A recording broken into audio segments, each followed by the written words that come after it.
It's the Lee Company Titans Talkback. Lee Company, all you need. Visit them online at leecompany.com. The Titans trust their home stadium to Lee Company to tackle their heating, air conditioning, plumbing, electrical problems, and they can protect your home too. Your next play, visit leecompany.com. Lee Company, all you need. All right, are we crashing out yet? I mean, we heard Cam Ward talk about how his coaches aren't crashing out over the sidelines over a fumble, and people are asking, is this a technique issue? Is this a footwork, or what kind of issue is this? And he's just like, I just got to hold on to the ball better, which is, I don't know. It seems pretty obvious that he's got to hold on to the ball better. Fair enough. Don't overthink it. But I'm joined by the Dr. Kevin Dyson, the Professor Stoney Keeley. Or wait a minute, you're the scholar Stoney Keeley. I'm the Professor Zach Lyons. Look, there's so many storylines wrapped up into this.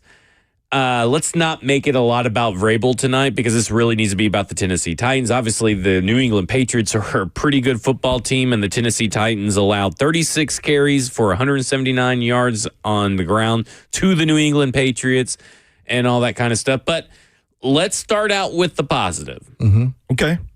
I feel like I can safely say, is this a safe space, that this was Cam Ward's best game? Mm-hmm. Now, I think so. It had one real critical turnover, and obviously can't turn the ball over, but he's done that in other games and hasn't had a good game. Yeah. I felt like this was technically Cam Ward's best game. The only thing I'm going to say about the New England and Vrabel comparison is, if you look at the May-Ward comparison, young quarterback had a kind of tumultuous season, and where he is, talking about May and his development with the new head coach in year 2, May looks like he's on that track to be a Pro Bowl quarterback. He might be one of the better quarterbacks in the AFC this year. He's MVP considerations with Baker Mayfield, which is crazy to say. Exactly. And that's what I would say about that whole New England Vrabel comparison, May and Ward.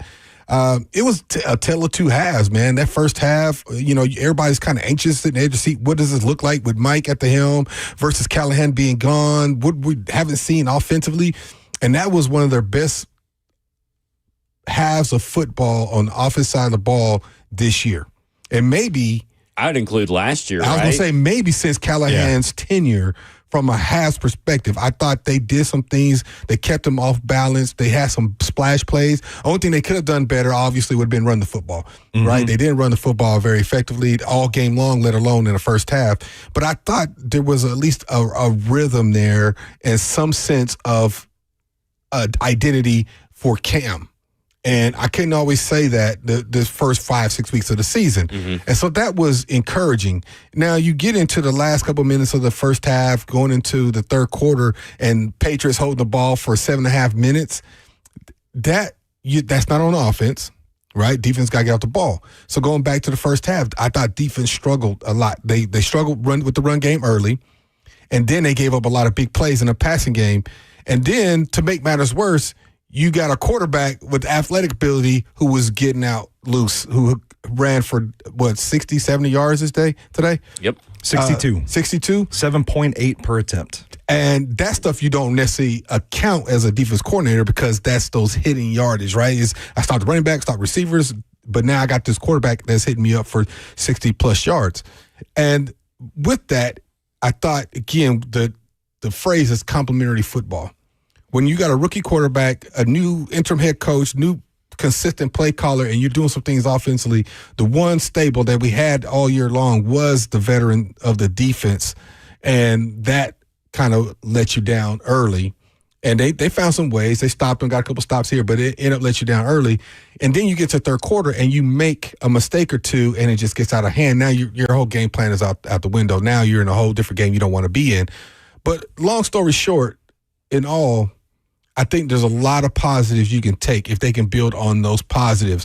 People are going to focus on the negative, and I get that, and that's part of the game. That's part of what you do. But there were so many positives, especially early on. I'm like, if we could see that team, you could see a direction that makes you get more excited about the future than what we had seen 5-6 weeks previous. Yeah, and I think, look, Mike McCoy, Bo Hardigree, whoever's involved, Nick Holtz in the offensive game planning, did a fantastic job early on in this game. Felt like they were, we've talked about long developing routes in this passing game. Felt like there were more check down options for Cam. There was more stuff underneath for him to go to the safety blanket. Felt like they were more efficient.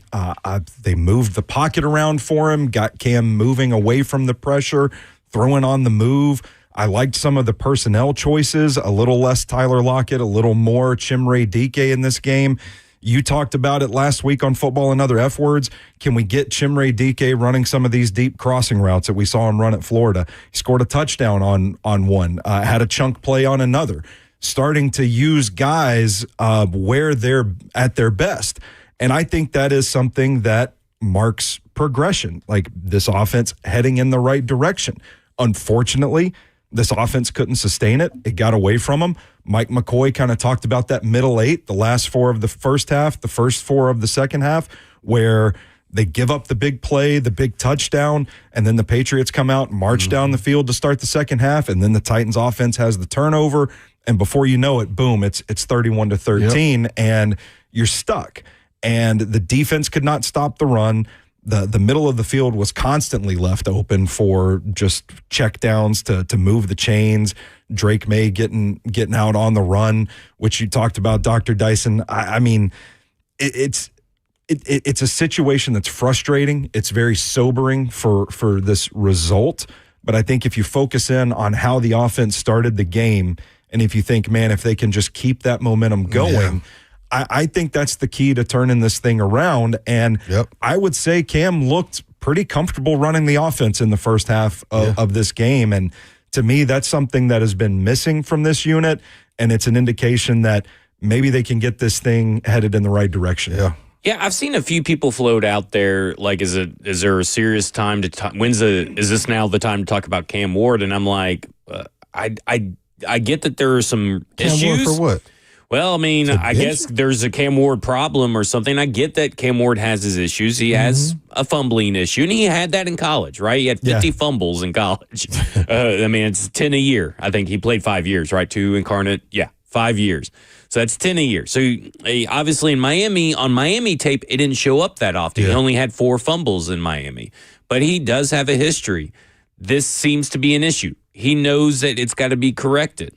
So, I mean, I'm not worried about that as much as I am, okay, maybe he's a little inaccurate, but then you kind of look at it and you go, I don't know, he rips for every inaccurate pass. There seems to be like 3 or 4 that he rips right into the middle of like 3 or 4 defenders. And it's just like, you're a madman for even attempting it. That throw. But he did it and he completed it, and that's kind of how you live and die as a rookie. I mean, he's still... Listen, I'm not just box score scouting here, but like he had a 73.5% completion percentage. His yards per attempt, I believe, were the highest that he's had all year. And I have to check that. But I definitely know the completion percentage is as high as it's been. We saw progression of him in a more comfortable offense where he's taking checkdowns and he's looking and scanning the field and he's moving out of the pocket but not drifting out of the pocket to make a throw. I felt like his pocket presence was a little bit better. Offensive line was pretty bad. And I felt side struggling. I felt we saw someone comfortable.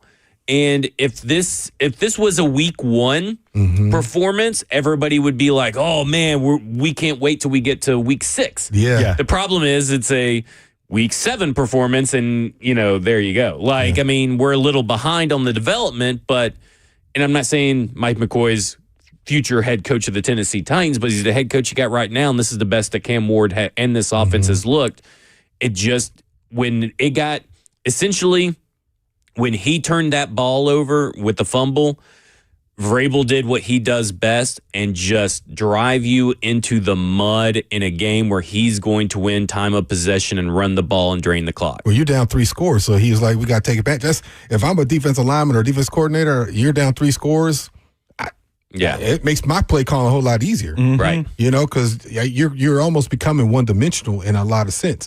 And I'll say this, like for every dime that he throws and we have the bonehead throw, I think that's part of learning process. And I'm one, and I've said this on the show before, there's no replacement like experience. He's a rookie. And again, I'm used to comparable to the guy he went against today. He had his struggles last year too, but he also had his moments and flashes where you're like, okay, this kid's gonna be good. So much so they let another number one pick go, right? Or first round draft pick go. So I'm encouraged by the progression of Cam. I know, and I think you're gonna have them peaks and valleys. You hope the valleys are very shallow, and I think he's had some of those. The concerning thing is you're going to fumble as a quarterback because you're going to get blindsided, you're going to get hit, you're going to get stripped. And just part of they're preach that, they teach that, how the defense to get the ball out, especially when you're coming around the edge as a sacker. The ones that concern me is the last two, where nobody's around and it just drops out of your hands, so to speak, as you're going to throw. That type of ball security is like, okay, and he said it. He's like, that's on me. There's that's not coach is going to tell you that. Like, right. And why did it happen on pass number 28 or whatever number it was at that point? All of a sudden, now you reel back and it just slipped out of your hand. And he did it. Was that last week? Happened last week? All right. And that's the stuff that is coachable, but at the same time, it's like, that's on you, Cam. Like, you had to take care. And he said that, and he owned up to it. And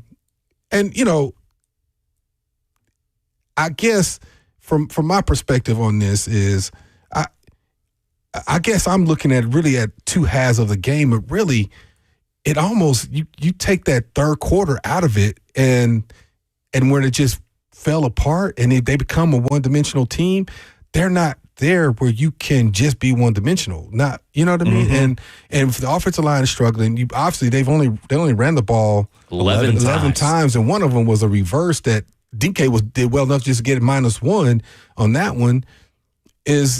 It makes it hard to really evaluate the offense in totality because of how things just kind of unraveled there in the third quarter. And if it's a one-score game, say it's, I don't know, 20-13 going into the fourth quarter, and then they kind of fell apart and offense got stalled, then we'd have a different conversation. But that third quarter they had the ball for 7.5 minutes right off the rip. Then you had the turnover, and then it was like done deal from that point on. And I don't want to make excuses for Cam Ward, but I mean, we're 7 games into a rookie season. I would encourage a little bit of patience here from the people that are already calling for he's a bust. His benching. Draft Fernando Mendoza. All right, hold that thought. Write that thought down. Okay. Coming up next, we'll get to what Stoney was about to say about Cam Ward and about you people crashing out. We'll also get to the phones. Eric, Wayne, and Nolan. 615-737-1045. This is the Lee Company Titans Talkback. Lee Company. All you need. Visit them online at leecompany.com. And this is 1045 The Zone.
is the Lee Company Titans Talkback. Lee Company, all you need. Visit them online at leecompany.com. Then they're available 24/7. Put Lee Company on your team to tackle your home's heating, air conditioning, plumbing, and electrical problems. Schedule online at leecompany.com. Lee Company, all you need. And joined by the Dr. Kevin Dyson, the scholar Stoney Keeley, and the Professor Zach Lyons. We'll get to the phone calls in just a minute, but Stoney, I want you to finish your thought before we... Well, I just wanted to say for everybody that is claiming they're killing Cam Ward already, he's a bust, his career's over. I just want to reset the conversation because there has always been a turnover-worthy quality to his game. That is nothing new. It shouldn't surprise anybody that we're seeing this translate to the NFL because he has a demonstrated track record of it in college. The issue was you were willing to take that 1 to 2 turnover-worthy plays per game because you knew you were going to get 3 to 4 just wow moments out of him. And right now, and again, I don't want to make excuses for him, but objectively speaking, the conditions are not good enough around him right now for him to be executing on enough of those wow plays. We're still seeing a couple of them. It just may be a case where we need 4 and we're only getting 2 out of each game and we're still getting the turnover-worthy games. I think if they can continue to improve things around him, I think things will look a lot better. I do think there are areas that he looks improved in, specifically in today's game in the first half. I think he looked better at some of the best football he's played. I think it's important to remember that there's probably always going to be a turnover-worthy quality to Cam Ward's game. It's just a matter of can we get the explosives up to allow you to live with that. You know what? I'll add to that. There's a different component to like a nucleus of guys. And you can go back to when we were here, we had a nucleus of guys that kind of built the thing up from within. The 3 skilled guys along his side, the 2 receivers, the tight end and him and DK and Al Manor, with him growing together, they seem to be, and experience is the cruel teacher, right? They're getting a lot of experience and they're starting to blossom a little bit in their way, and they're only going to hopefully get better from this time forward, considering whatever the permanent, I say permanent, it's never a thing permanent, but permanent head coach is, the offense, whatever the decision is for next year, they got a nucleus of young guys on the offensive skill side that they can build upon for Cam, that he can build relationships. So, because he seems to be doing all right with his young receivers. Sure. You know, and I think that is something to be mindful of going forward and how you can build those relationships. And adding veterans like Jefferson and Lockett and even Ridley, and then, of course, the 2 running backs, I think is only going to help him get better. But, again, they're getting older, so new guys will be coming in. But he has a core of guys that he can build on. This chat is wild right now on YouTube, at least. We got people saying that he's worse than Levis. Oh, here we go. Yeah. Oh, so man. And then that the Titans should have drafted Shadur with the pick, the guy who can't beat out anybody over at the Cleveland Browns, and because Shadur would have been better than Cam Ward. Yeah, I'm sure I'm going to get cooked for that, for that spiel I just gave here. But, I mean, it's just, I mean, I get it. It's not been pretty. But, again, if this was your week 1 performance, you'd be singing a different tune. Most people would probably be saying, hey, man, that was a pretty good debut for week 1. If only they could have sustained it. Yeah. So, and I also look at this. If he's not traded and you add in Calvin Ridley into this equation, into this sort of new version of the Titans offense that had guys routinely getting open and Cam Ward routinely hitting them. Now, there were inaccurate passes and all that kind of stuff. That's an extra dimension to this team that can benefit this team long haul. And this is what, I mean, it's been said that Calvin Ridley is not on the trade block. They're not going to take away a weapon for Cam Ward. We know GMs lie all the time. Sure. But, I mean, if you add in Calvin Ridley today, maybe the score is a little bit different. Maybe you still lose, but maybe you maintain competitive because I saw Elikai Manor getting open, Chimere DK get open, Van Jefferson get open, Gunnar Helm get open. I mean, he at one point was like 9 of 10 for 133 yards, 1 touchdown, and he had hit 6 different receivers. Yeah. I mean, this is the start of a new offense that it's not a new offense, but it's a new version of this offense That and a new style of practice. They made changes to practice this week. Oh, really? Yeah, so they stayed longer in individual drills this week so they could work on Cam Ward's footwork. There was a definite sense of urgency to practice this week, and that translated to the start of the game. Now, you still got to maintain urgency, but let's look at what this is. This is week 1 2.0. Yeah. I tell you, man, being there, the energy felt different in the beginning. It really did. It didn't feel like they just went through a coaching change. It just seemed like a team that seemed, I don't want to say relieved, but ready to play. You know what I mean? I think they came out that way too. And again, I don't know if something happened and like, here we go again. And that just kind of deflated the whole situation, the stadium and the team alike. But it felt different. It just felt like when they came out, the energy level was different. I don't know. And again, it's not the Callahan bashing show. It just was evident that with all that stress and anxiety that was going on surrounding the decision around him and the uncertainty of that relief translated, at least for the first half for sure, where everybody kind of was like, all right, we can just play football now. The head coach's not here anymore. We're not worried about it. We don't answer questions to it anymore. Now we just go play ball. And that's how it looked and felt in the first half anyway. Yeah, and they didn't just rip up the entire playbook. So if anything, that first half is encouraging because it's also like, hey, there's stuff in the playbook that works for the players we have. We just weren't really doing as good of a job getting to that stuff. And maybe they were teaching it differently, right? Because it looked like Cam Ward was reading his progressions from low to high, whereas it feels like he's been going high to low. Yeah. We've heard Brian Callahan at least talk about that with Will Levis, and it seemed to translate to both Mason Rudolph and Cam Ward. And I think it led to a better game from Cam Ward. He looked more comfortable. There's no denying this was his best game in the NFL. Now, I agree. He still had a really bad game-swinging play, but also the defense didn't really help anybody either because they were a sieve. And it's like Denard Wilson had never watched Drake May film at all. For the second year in a row. For the second year in a row. They were just lucky to have won it last year. Let's go to the phones. Let's go to Eric in Nashville. Eric in Nashville, you're on with Titans Talkback. Guys, I just wish we had been allowed to, those that wanted to just give them a hand, do that. And I'll just leave it at that. But, guys, as far as the game itself, guys, there was a couple other things, guys, I wanted to mention. One is I was kind of surprised right before the half. We had 48 seconds.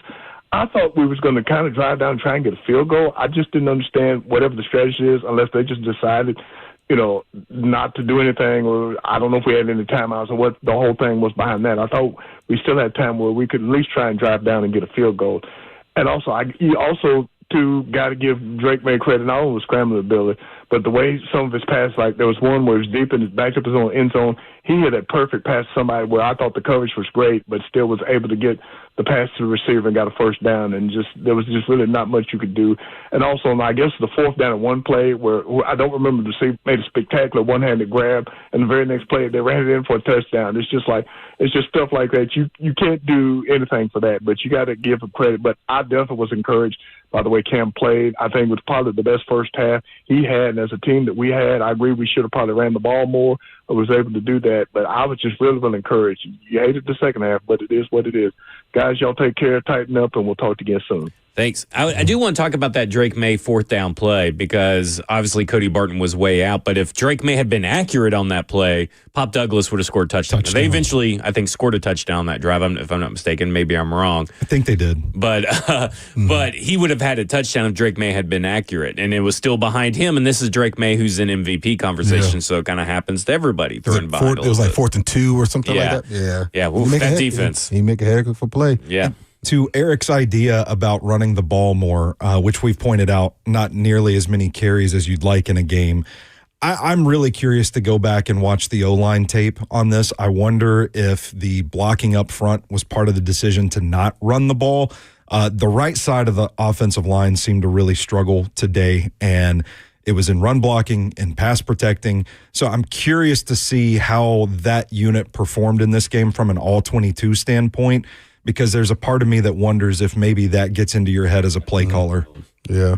I don't know. I think when I think about the first part of the game and they were so efficient passing the football, I think sometimes you can get enamored with it as a play caller. Yeah. Like, you know what I'm saying? Like, let's start a run, but I forgot. I got this too. Because you are having so much success throwing the football and everything seems to be going well that you almost bury it somewhat and you forget about it. And they try to come back to it a couple of times. It had its moments where, you get 3-4 yards and it keep people's honest. And honestly, they did a lot of things with play fakes today that was very efficient, very effective. So that it accounted for something as far as the run game and its effectiveness on the defense. But I'm with you, Stoney. I think there is a balance here. You don't want this solely to be on Cam, especially at this part in his career. But I think at least today, what you've seen from a statistical standpoint, he does have that ability to carry if given the right opportunities. Again, if you're talking about two different halves or almost like two different games, I feel like he's shown that if I need to, I can go out here and throw the ball 30, 40 times a game and still be efficient. But I think in order to help a young quarterback and help an offense, and when you got two guys like Spears and Pollard, you're going to have to find ways to get them running the football. Because I think they both between them had about what? Well, I know Pollard had 6 catches. I think they were 3.6 yards per carry. And then I know Pollard on that last drive was like, boom, boom, boom, boom, getting hit. And they had 7 of his 24 completions. Yeah.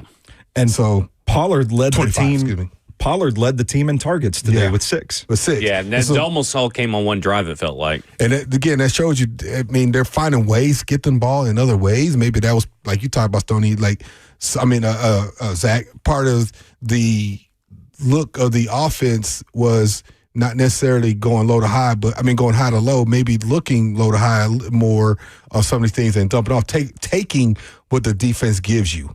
And that's why the efficiency was there. And I think ultimately, regardless of how you read, and every play is different, not every play, for the most part, most plays are different. There's some plays that are schemed, and like the touchdown to DK, that was a high to low play. That was a throwback, set forward, let him set the defense up, he made a cut, went in back to the back pylon, across the formation. That was a high to low, top down.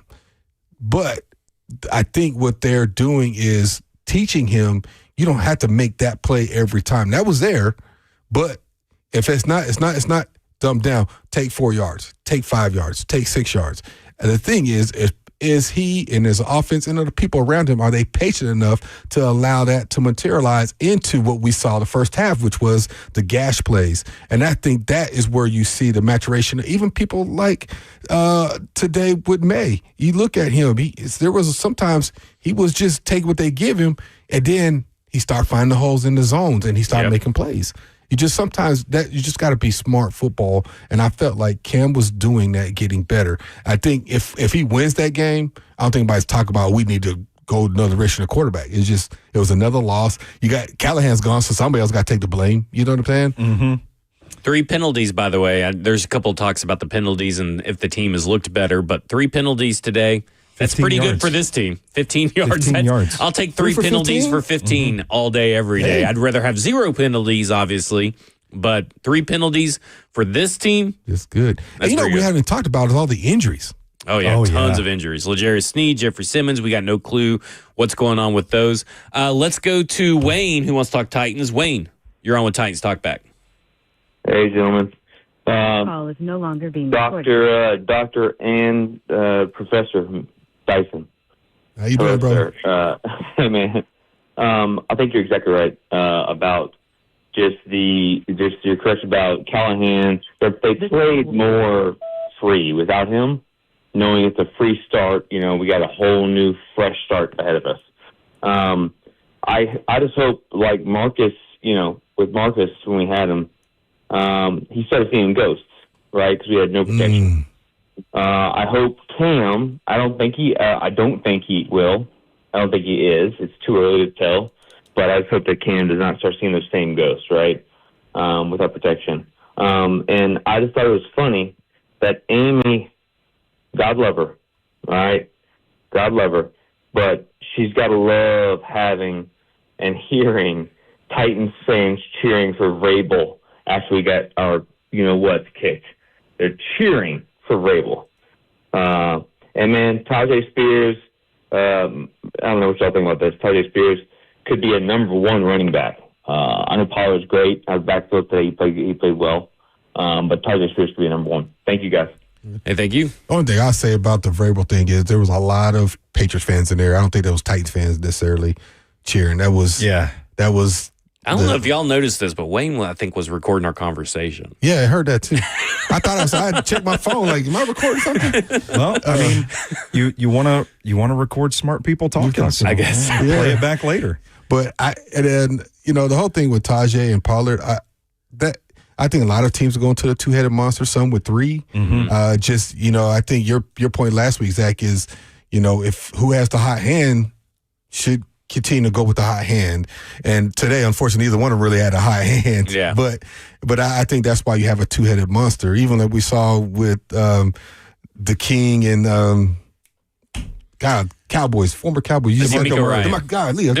DeMarco Murray. I missed the season where DeMarco Ryan was the running back for the Titans. I said that earlier, and I guess nobody corrected me, too. But just like we have with them two, Murray was the primary ball carrier with the King as the backup, and if he got hot, he stayed in there. But one win makes everything terrible. But I think the positivity is, and I said it off air, I think this is week one in the sense that this is a fresh start, and you're looking at them for the final 11, 12 games of the season to what this team could potentially be, even though it may be a whole new regime as far as coaches next year. You want to see from a player standpoint what the potential is. And I think we saw some things offensively that you can say, okay, potentially they could be really good, especially with the young guys. I wonder how many people wanted to get rid of Caleb Williams by week 7. Oh, they called did. him a bust, and now they're probably thinking, hopefully nobody finds those tweets. Yeah, they were out there. They were out there last season because Caleb Williams struggled too. So, I mean, we've forgotten that rookie quarterbacks sometimes struggle in the NFL. Yeah. It seems sometimes rookies play like rookies. Yeah. Mm-hmm. I think it's just years of losing games is just taking its toll on us as Titans fans. I think it's driven people insane. We got him getting called Scam Ward. Got people saying he's clearly not it. He's not the guy. And I think this is the most comfortable Cam Ward has looked. Yeah. But we also saw this in the Rams game, and he looked pretty good in the first half of the Rams game as well. Sure. So, there are spurts. It's about consistency over time, and we have seen this team as a whole not be consistent. They talked about complementary football, right? I joked with Stoney. They kind of played complementary football. The offense was really good in the first half. Defense wasn't that great. Defense was pretty good in the second half. Offense wasn't that great. Sounds like compliment. Yeah, they compliment each there's other. a balance there. We can do the math. I just look at it and I go, the defense itself, it's not their fault, but also you have to get off the field. Yeah. Like, you cannot have these long drives, and we have seen it time and time again. Everybody's like, well, the offense is the one that keeps them out in the field. No, the offense maybe gives them more possessions to be on the field, but it's up to the defense to actually make stops. Now, no Jeffrey Simmons. Yeah. For about, 3 quarters? I think he got his injury in the second half, so that's a big deal. That's a big deal. L'Jarius Sneed and Jalen Armour-Davis, they were having major issues. L'Jarius Sneed is having some major communication issues, or he thinks something's supposed to happen on the back end and it never does. I don't know. But I'll say this. Jalen Armour-Davis has not been good. And this Tennessee Titans team sorely misses Jarvis Brownlee Jr.'s ability on the outside right now. Well, thankfully they can just replace him with that pick they got for him. Yeah. Well, you would think that Marcus Harris would see the field at some point, but I don't know. Listen, when we say this is Cam Ward's best game to date, we know that's a low bar. I think we can all agree. It's a pretty low bar. There have been some pretty bad games. But that's also, again, this is to build off of. This shouldn't be the baseline. This should now be the baseline, but not the standard. Yeah. This is as bad as it should be for Cam Ward, but he should be getting better and have games that are better. 255 yards, 73.5% completion percentage, 7.5 yards per attempt, which, by the way, that is his highest since Arizona, where they were 6.8 yards per attempt. So that's the highest yards per attempt. This is his highest passer rating. so far of the year, his highest completion percentage, his highest yards per attempt, but he had 5 sacks. I don't think almost any of them were on him. Now, maybe the tape will change my mind. I didn't get that impression watching I didn't get that broadcast. impression. So, to me, when we're talking about the ball getting out quick, that was a big thing. He's holding onto the ball too long. That's something we haven't really talked about, is that he got the ball out what feels like quicker. Yeah. And again, it's all about finding those improvements, those baby steps. And that's what fans need to start focusing in on, because you're not going to the playoffs. It's over. I hate to break it to you. Now, 11-6 starts now. That's right. That's right. But you're probably not going to the playoffs, so you got to be looking for the incremental improvements. And I feel like while this may have been one of Cam Ward's best halves, if you go back to the Rams game, it is the most comfortable he's looked, and it's the most different visually. The offense has looked as well in terms of bunch formations, plays they ran, where the outlets were, where the routes ended up, how players were used, and all that kind of stuff. So comfortability does matter in how you are supposed to take this going forward. We'll talk more about that and more about the things about the Titans. We'll also go to Nolan, Will, Andy, and Daryl. This is the Lee Company Titans Talkback right here on 104.5 The Zone.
It's the Lee Company Titans Talkback right here on 104.5 The Zone. Fusion Site is the Titans provider of top-of-the-line VIP restroom, trailer, and roll-off dumpster needs. Fusion Site, Nashville's MVP. Visit fusionsite.com to learn more. So I got tagged in a tweet on the old Twitter. And I think the last part of this tweet from Juice Winston is the best part. I think fans are more tired of losing and no longer can blame Callahan, so Cam is catching strays. It's exactly what we said during the break. It's like they fire Callahan, so now the mob's got to go swarm somebody else, and Cam didn't have that great of a second half, so they're coming after him. Pitchforks are out. Yep. I agree. Let's go to the phones and let's see what everybody's reacting to. Let's go to Will. Will, you're on with Titans Talkback. How's it going? Going good. Couple quick comments. Noticing a lot of people talking about Cam's ball security issues, but not the ball boys fumbling problem that he had there in the second quarter. And with the Patriots in town, feels sort of irresponsible to not talk about possible doctoring of the balls. Feels like that's a point that's just getting looked over. I like it. Fair enough. Another Mike McCoy kind of botching of the second, end of the half there. But I remember when Callahan first got hired, he talked about sitting down and simulating clock management. So I think it's safe to say we can look back and know who he was sitting with when he was running through those simulations, probably Mr. McCoy. Jokes aside, I thought today was pretty good, and it kind of had a different feel, like KD said. Felt like I had like a weight off of my chest watching, and it kind of got me to watch through a different lens. And I think the big takeaways were, having three rookie skill weapon guys playing a lot of snaps and doing good things. Cedric Gray continuing to develop week over week. And I think that's kind of the key going forward, is just to kind of see those guys grow.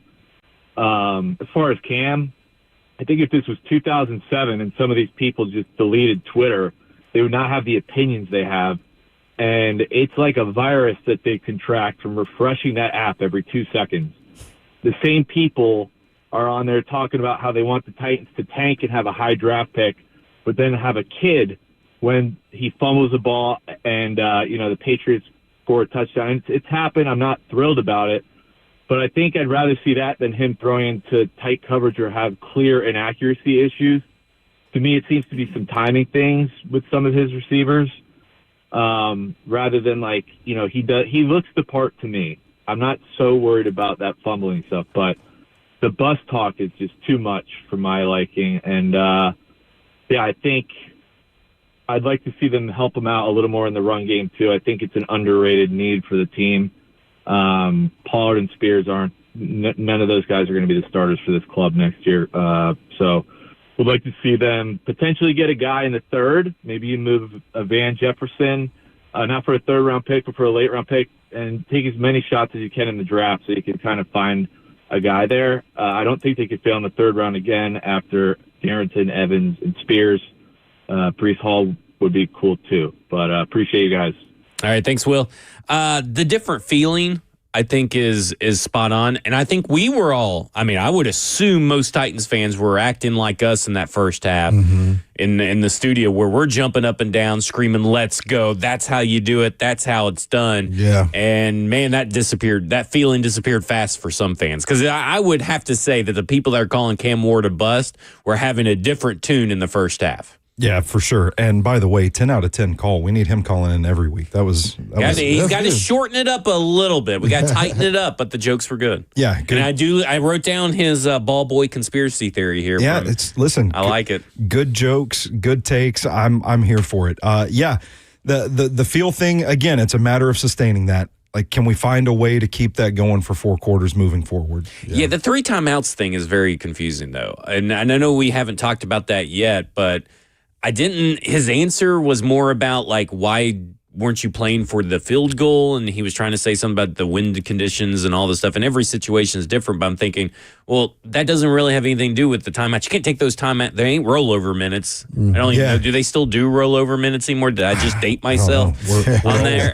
But like they don't roll over to the second half. You don't get 6 timeouts in the second half. It's like you had 49 seconds. And when you started seeing Cam Ward and the offense struggled in their no huddle setup, at least call one of those timeouts and buy themselves some time. I was a little confused by that. Yeah, I wonder if it was one of those things where it's like, you know what, we're in this game, we're giving them back the ball to half. We don't want any mistakes to take us out of it. We're playing a decent half of football. Let's just get to the half, adjust, figure this thing out. And I think hindsight being 2020, I think now people realize or see what the outcome was maybe we get one more score before the half. That might change the complexity of the game. But if you don't stop them, which they didn't come out to have, 7.5 minute drive, and then you gave the immediate touchdown right after that drive, it's 6 in one and a half dozen in the other. Like, yeah, we could have played for field goal, and if it worked out, we're 16. And considering what happened in the second half, does that change how the Patriots go? I don't think so. I think they still go about their business where they go. But it begs the question because you like to see a little more aggression there from a play call standpoint, but at the same time, they were playing pretty well offensively. It's like, do we really need to risk it? Because what if you throw a pick six? Now you're like, why are you doing that? You should have just went in at halftime there. So it's just one of those things. And he'll look at the film, I'm hoping, and say, you know what? There's one situation. We had nearly a minute. We needed 50 yards to get in field goal range that we should have taken opportunity to. So we'll see what his Monday morning presser sounds like. Yeah. And he mentioned the wind several times when trying to answer that question as well, as far as playing for the field goal, talking about how the wind was swirling. They were going into the wind. Very difficult to just assume you're going to make a 50-yard kick, trying to get into range. And then the other side of that being what Dr. Dyson was talking about is like, he mentioned like you don't want to do something to make things worse, to like give them the ball back and give them another chance to make a play. So to me, I took it as, well, we can't reliably make this kick because of the wind, and we don't want to do anything to compound the issue. So we're just going to run it out and go to the half. Vanderbilt, best team in the state. Tennessee? Memphis lost. The Preds lost. Nashville SC lost. University of Tennessee lost big time. It is an embarrassing loss for University of Tennessee. Of course he's going to but I will say UT Martin did win. Tennessee Tech 7-0. Oh yeah, and they're hanging Tennessee like Tech. 60 and 70 on everybody every week. So there you go. Let's go to Andy. Andy, you're on with Titans Talkback. Good afternoon, fellas. It's a better day is what I'll call it. And, Stoney, you'll hate this call because I would congratulate you on last night's win, but that 10-year-old threadbare hoodie you decided to wear last week on the show still ticks me off. Fair enough. Fair enough, Andy. I'll take that. Dr. Dyson, I know if you'd worn the orange and white, you would have called him out. But I really like the analogy that this is week one, because that's how I was looking at it too. And anybody that's saying that Cam is the problem and Cam is the one that needs to go, these are the guys that do 13-leg parlays because they know it's going to work this time. You're paying way too much attention. That is a shot at me. Yeah. Hey, we'll double up, buddy. But it's unfortunate that people are getting their information from this type of social media. But lastly, John Robinson gets a lot of grief for bad decisions that he made that we're still suffering from a little bit. But Rand was running around like a backwoods strip club owner that just won the lottery, spending money. Yeah. And to me, really not good spots. That one's got us in a bit of a hole, too. But I'm so excited from the new guys that we saw out there today. Chimray, come on. That was exciting watching him today. It fired me up about the future. But this is week one as far as I'm concerned. Let's give this coach a chance. And those of you who think that this guy's got to go and that guy's got to go, you must be one of those people that's just moved here and we don't want you here anyway because you're screwing up our traffic. There you go. There we go. Let Andy cook. I love it. Let Andy cook. Good call. Yeah, we get some good calls today so far. Yeah. That's back to back. Yeah. That is true. Chimray DK, even Gunnar Helm, that toe tap sideline catch, that will probably win him they do a toe tap award still, right, on Good Morning Football? I don't know, brother. think- I don't watch. I I stuff. think they do it. I don't know. But I think that was awesome. And then you do have Elikiah Manor, who's still making big plays here and there. It's not as what kind of needs to be a little bit more consistent, but you're still talking about a 4th-round guy. And then we saw we saw Kevin Winston today. Yeah. He made, Unblocked sack, man. Whew. I mean, like, Speed. again, if we're talking about the future, because if you're talking about the future as far as 2025 is concerned, I think your focus is on the wrong thing. It should be on 2026 and beyond. Yeah. And it's 2026 and beyond has some good core pieces to this team that they can build on. The whole conversation all year long, and I think we lose sight of the fact that this has been the conversation all year long, is we're rebuilding this thing. I think, and I at least from my perspective, I think we get to the point where we just want our team to win, that we lose sight of we're going to take some lumps. But on the flip side of my analysis is it's been too many years of taking lumps that fans are just tired of taking the lumps. When we're going to see the sun through the clouds. And I think if you look at this in bits and pieces, there is some sun shining through. It's just still a little bit cloudy, but if you take the sunshine that is going up there, like you talk about with the core, the nucleus of young Cedric guys, Gray, add that to the list. You might you like the future can be pretty bright. Now you got to have some stable veterans. Like I've heard conversations of, well, trade Big Dreff and get some. I'm like, that's just asinine. Why would you trade your best player? You know, that kind of thing. And we've seen that before with A.J. Brown and how that worked out. Like, you know what I mean? Like, I don't know if that's the answer either, trading your best player for more draft capital and more assets when he's such a he's a perennial Pro Bowler. I don't know if that's the right answer, but I get the conversation. So I think there's multiple different conversations within this. At the end of the day, you just want to see your team getting better. And I don't know if today was completely that answered. I think there was moments of that, especially in that first half where you felt like, offensively at least, your team was a little bit better. But next week will be another telltale sign. If we were in here having this conversation like they got a little bit better there, it's like, well, this ain't working. That'll be a whole nother conversation. But to my conversation earlier, like this was kind of week one to me, starting over from the Callahan regime to the interim Mike McCoy regime and what Cam Ward potentially can be for whomever is the play caller / head coach for the next how many years. Yeah, we've had a pretty positive show so far today, all things considered. So yeah, I want to resist the temptation to dive down a negative hole here and talk about the sobering state of the roster and how many guys they still need, talking about being a few more cycles away from being competitive. I'll avoid that and just say the positives we're talking about, this core of young offensive players. I think from here on, for me anyway, the narrative of the season, the question becomes which young players emerge out of this muck that is this season. Which young players step up and produce and become leaders and prove themselves to be guys that you can build around for the future. To me, that's what the rest of 2025 is about. And it's also like this. I mean, you're probably going to see a new head coach that's not on this team. Yep. And more than likely. And if that is the case, you're going to have a lot of roster turnover yet again, which probably for the third year in a row we'll probably see over 50% roster turnover. Yeah. And that's going to be a whole new team, a whole new foundation. And some of these players that they inherited, Borgonzi inherited, aren't the type of players that he wants to build and get in the building. So some guys will come in, guys they want will come in. And again, these young players, Cam Ward is your quarterback, barring catastrophic injury or something really weird happening for the next 4 years minimum.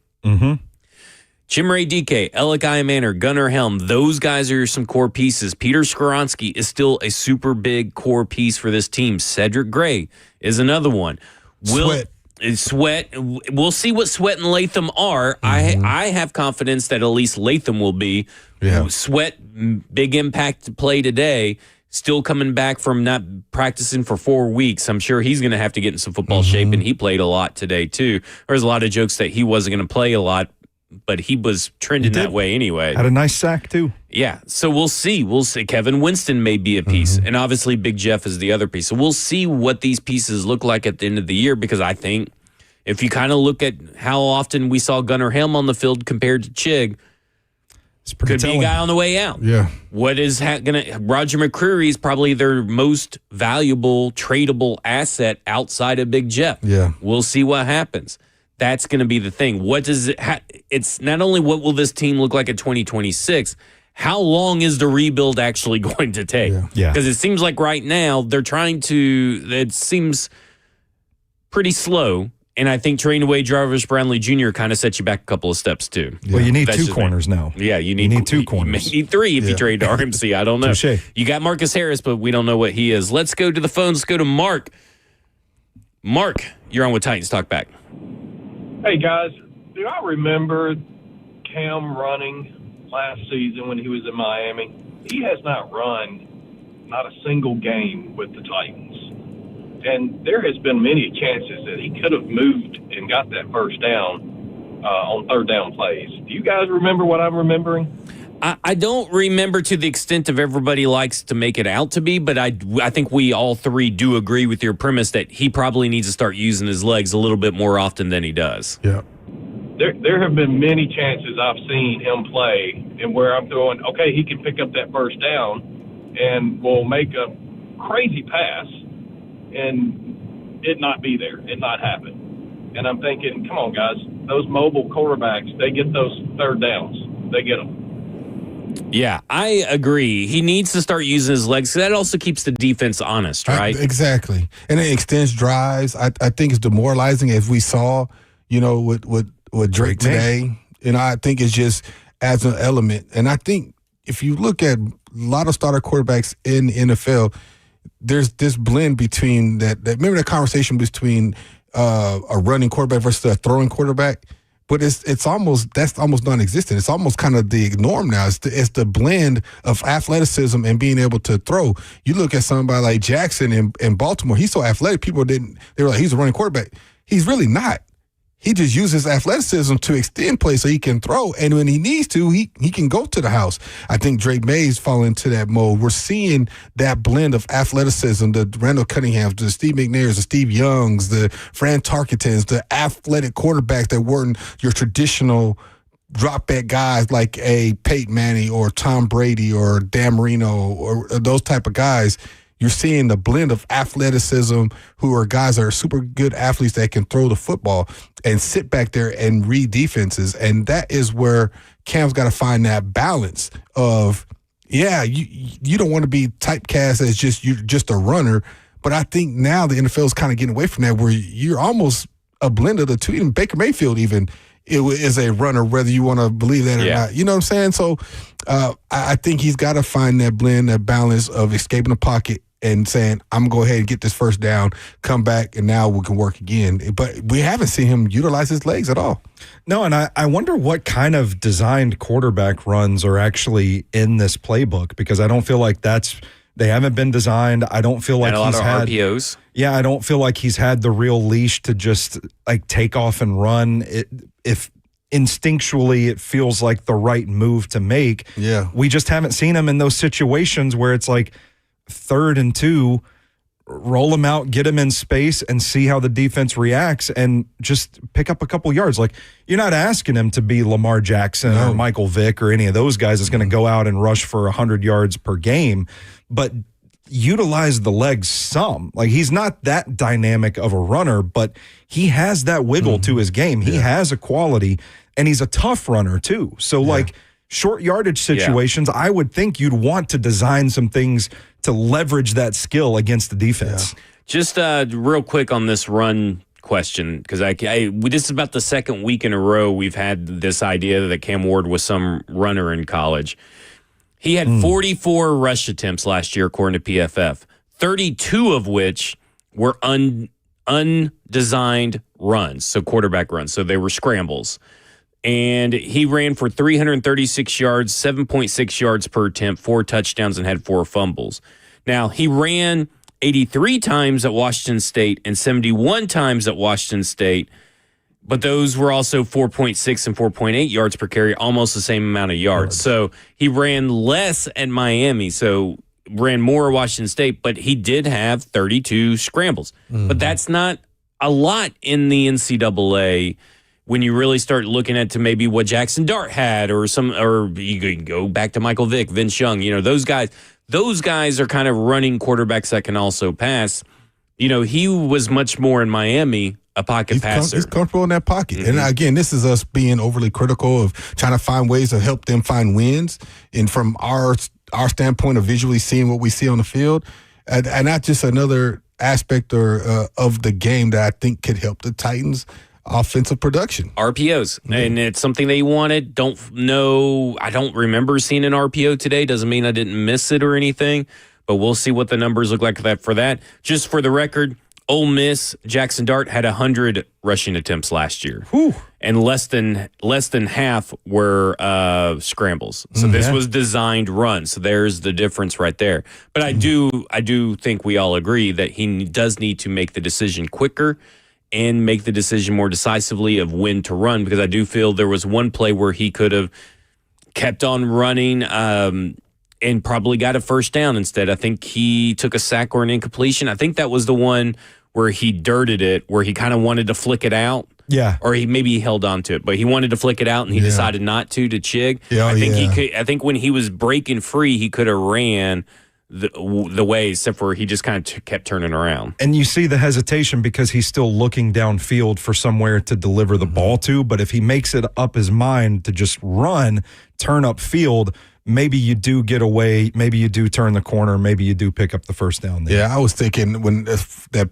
particular play where he was tempted to and he didn't, Will Levis came to mind. Of course. Remember when Will Levis did that and it ended up being a pick? Yeah. And I wonder, it's one of those things we're professing ball security. He thought, I really can't throw this. It's kind of going to be a flick. And if I do this and somebody scoop this and goes to the house, now he said, I'll just take the sack and live for another play. That's what I wonder if that was going through his mind at that point in time. Because I thought, flick it to him. And I was like, he's probably thinking, if I do this, I don't got a whole lot of velocity on this ball. Somebody comes right in front of this and scoops it, goes the other way, and then I look dumb. I just take the sack and live for another day. He didn't want to be a meme. Yeah. And don't blame him for that. Except for then he did the fumble. Yeah. Well, yeah. Can't win them all. It's baby steps. We still got bad turnover, but no meme-worthy turnovers. I'll take it. So I guess now we'll just have no turnovers. Hopefully, that's the next step. That is the next step, and he knows that's the next step, right? Like he took a lot of accountability yet again, and rightfully so. Mm-hmm. He took a lot of the blame. Talked a lot about his growing pains that he's going through, and how they are emphasizing ball security and all that kind of stuff. He's just got to do it, because it's not like he's throwing a bunch of crazy interceptions. Right. Today was a tipped interception off what I view as an inaccurate pass. We'll see what the all-22 is, but in real time felt like an inaccurate pass. But tipped off of Chig Okonkwo, went into the arms of Marcus Jones. And I think most of his interceptions have been tipped passes. Has he thrown a straight-up interception to someone? Maybe once. Tough on the spot. Yeah. It's a tough one. But again, it's not like he's going crazy off interceptions. Yeah. It's not like he's making really boneheaded plays. Listen, I don't know if I'd classify not being able to hold on the ball as boneheaded or just, a biological mistake. Yeah. Because his hands too small? Is it the ball boy of New England deflating the ball or overinflating the balls? We don't know. Yeah. I saw, I think it was Kurt Benkert, which say what you will about his coverage of the NFL. I know he has a lot of detractors out there, but he said in his experience, those cases late in games, you've got a center that has a bit of a swampy undercarriage, if you will, and it's making the ball a little wetter than it usually is. I go back to week 1 and thinking about Cam. I don't know I can't think of just an ill-advised throw. I'm sure there has. We just can't think of it. Yeah. But in week 1, how many drops did he have by his receivers? Ton. We were talking about that. Yeah. And how good could that game had been, even from the win-loss perspective, had some of those catches been made, when we were like, man, Cam's about to be that guy, right? Yeah. And then expectedly, he's going to have some lulls, right? You know what I mean? Like, you're a rookie quarterback, a lot going on, team starting to figure you out. And I'm saying all that to say is he, from that first week to now, and regardless of how you feel about him, I think what you are most proud of is the resiliency. And like today being week 7 is comparable to week 1 in the sense that you see the positive in him, what potentially can be a good quarterback in the National Football League for a long time, given the right circumstances. And I can say that about anybody, especially at quarterback. But if you give him the right kind of circumstances, the right kind of mentoring, coaching, and expectations, and I feel like today was evident that the expectations were a little bit different and the philosophy was a little bit different. He was flourishing for a time there. It just didn't equate to a win, and the late game productivity kind of slowed down a little bit. Well, speaking of swampy undercarriages, we'll talk more about the Tennessee Titans when they come back. This is the Lee Company Titans Talkback right here on 104.5 The Zone.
It's the Lee Company Titans Talkback. Lee Company, all you need. Visit them online at leecompany.com. And the Titans trust their home stadium to Lee Company to tackle their heating, air conditioning, plumbing, and electrical problems, and they can protect your home too. Your next play, visit leecompany.com. Lee Company, all you need.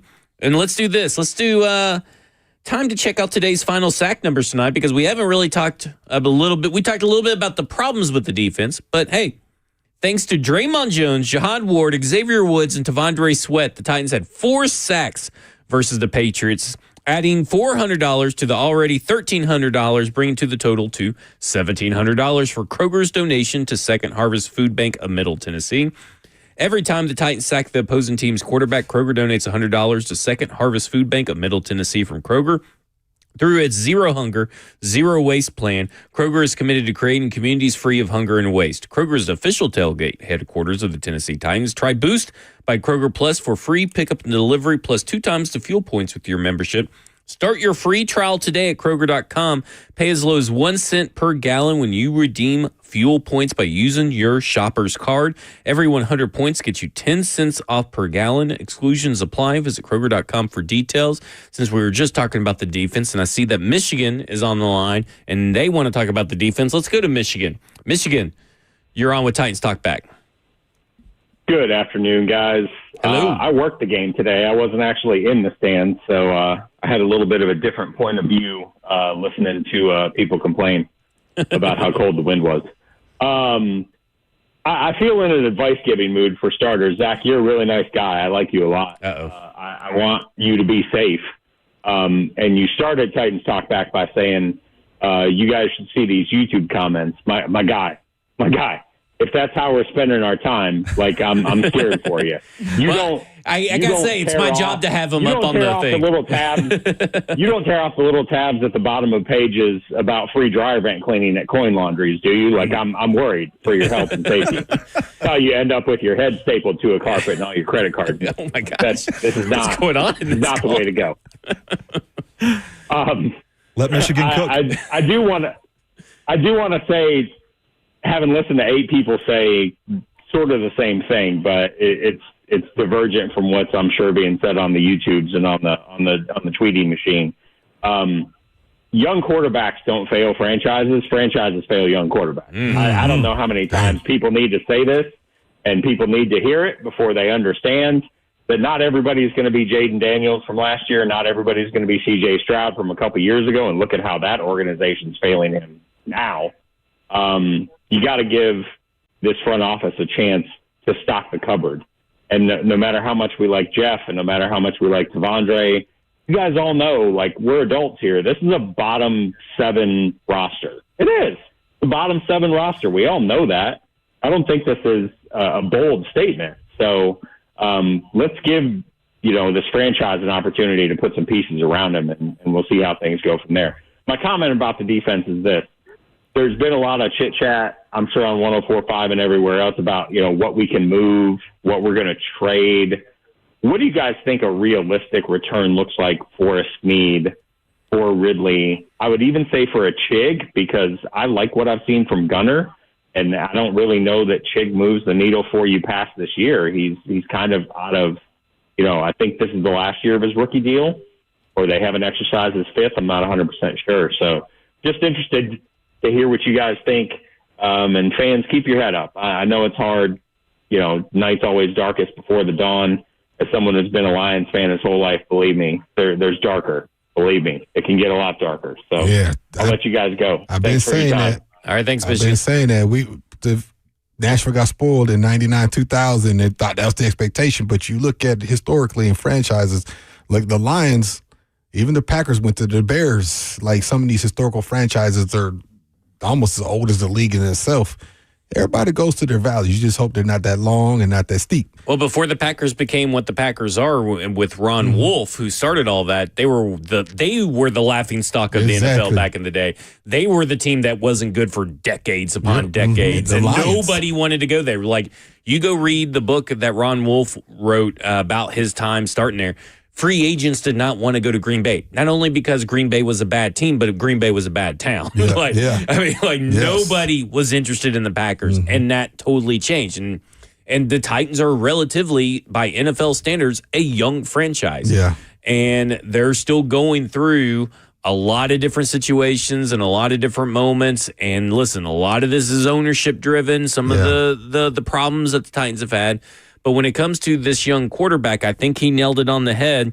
He said teams fail young quarterbacks more than young quarterbacks fail teams. It's something that Kevin O'Connell has said as well. And a bunch of different people have echoed that same sentiment. Matt Ryan, we talked about it. Alex Smith, who went through the ringer in San Francisco before, finally finding his savior Harbaugh. Like, he went through the ringer there.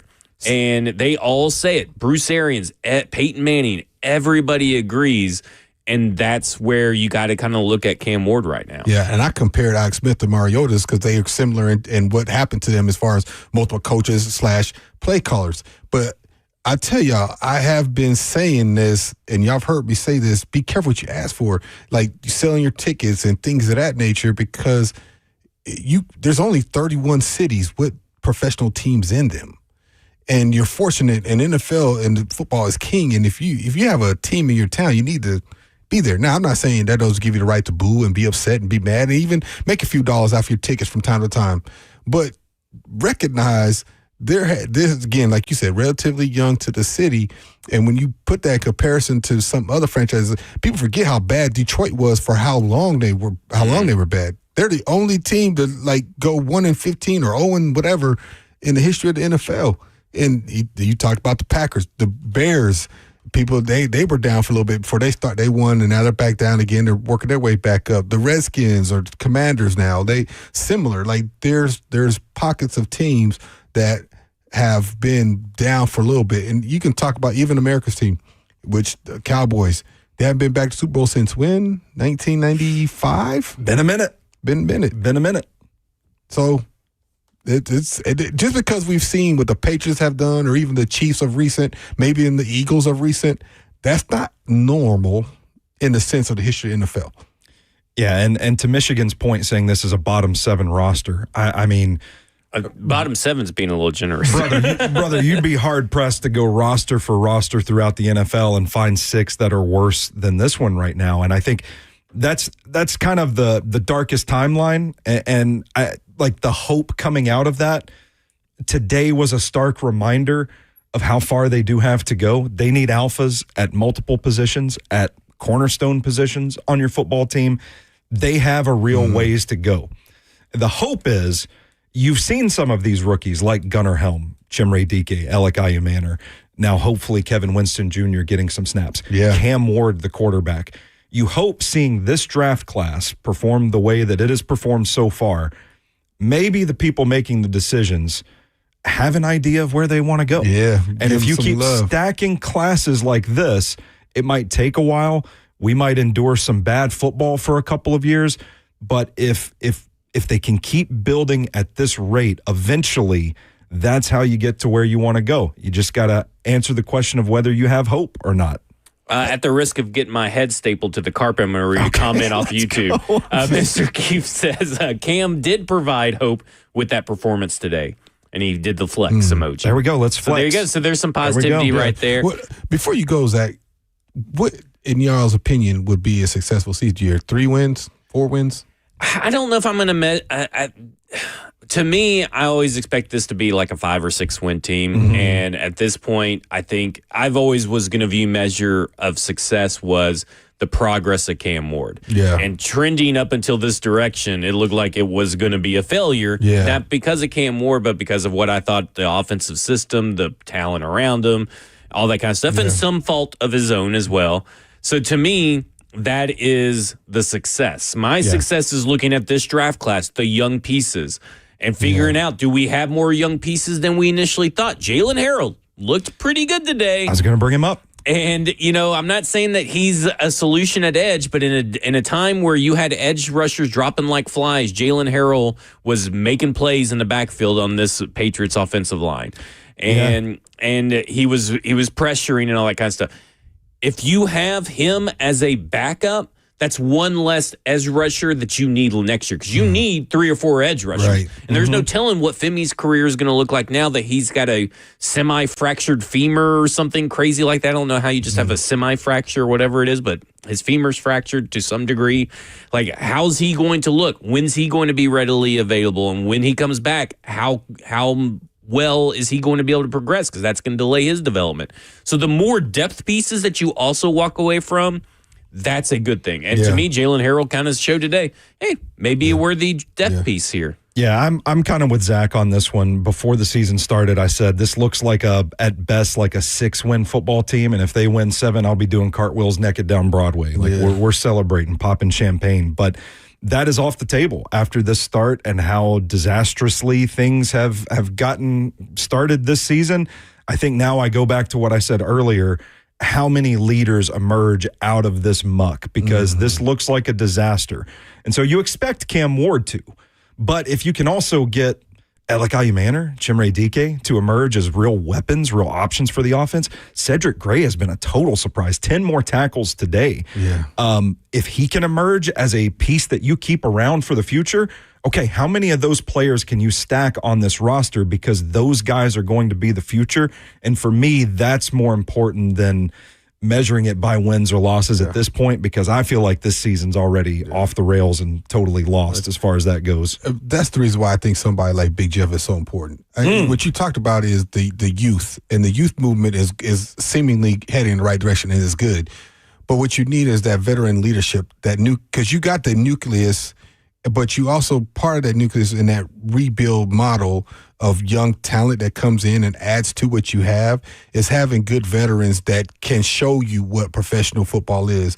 I can go back to my rookie year, and you have people like Bruce Matthews and Blaine Bishop, Marcus Robertson, Eddie, Steve, Brad Hopkins, Joe Bowden. I'm just naming the veterans that had been there for a while, had been through some lean years, and were trending into that positive here we go phase of football, professional football.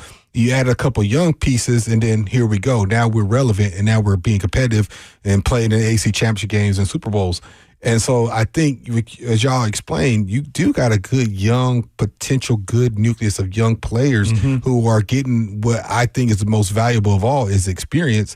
Because of what the roster is, they're getting this experience that hopefully translate to year 2, year 3, year 4.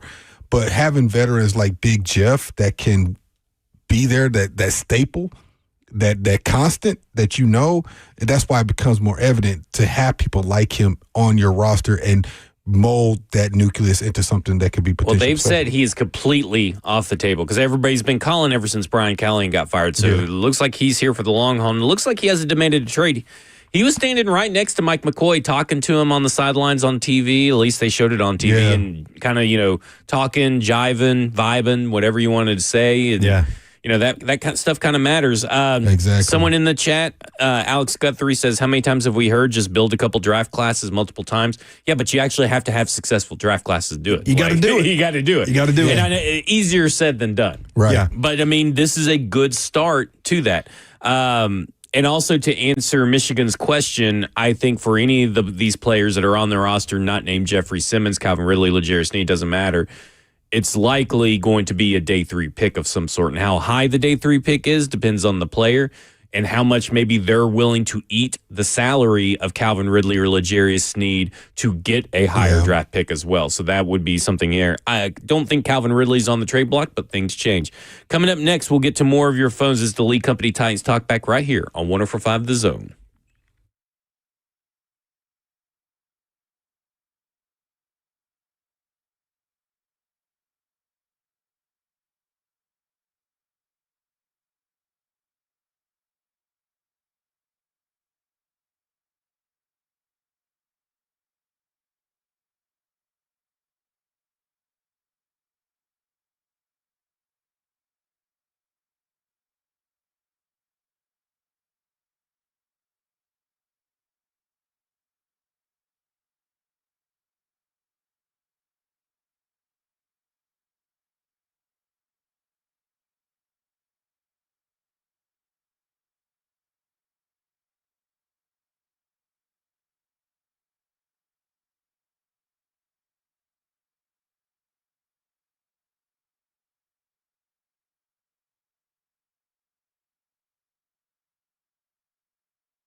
It's the Lee Company Titans Talkback. Lee Company. All you need, visit them online at leecompany.com. Sorry to whoever I just hung up on. I tried to answer and put him on hold and accidentally hung up on him. So apologize to whoever they may have been.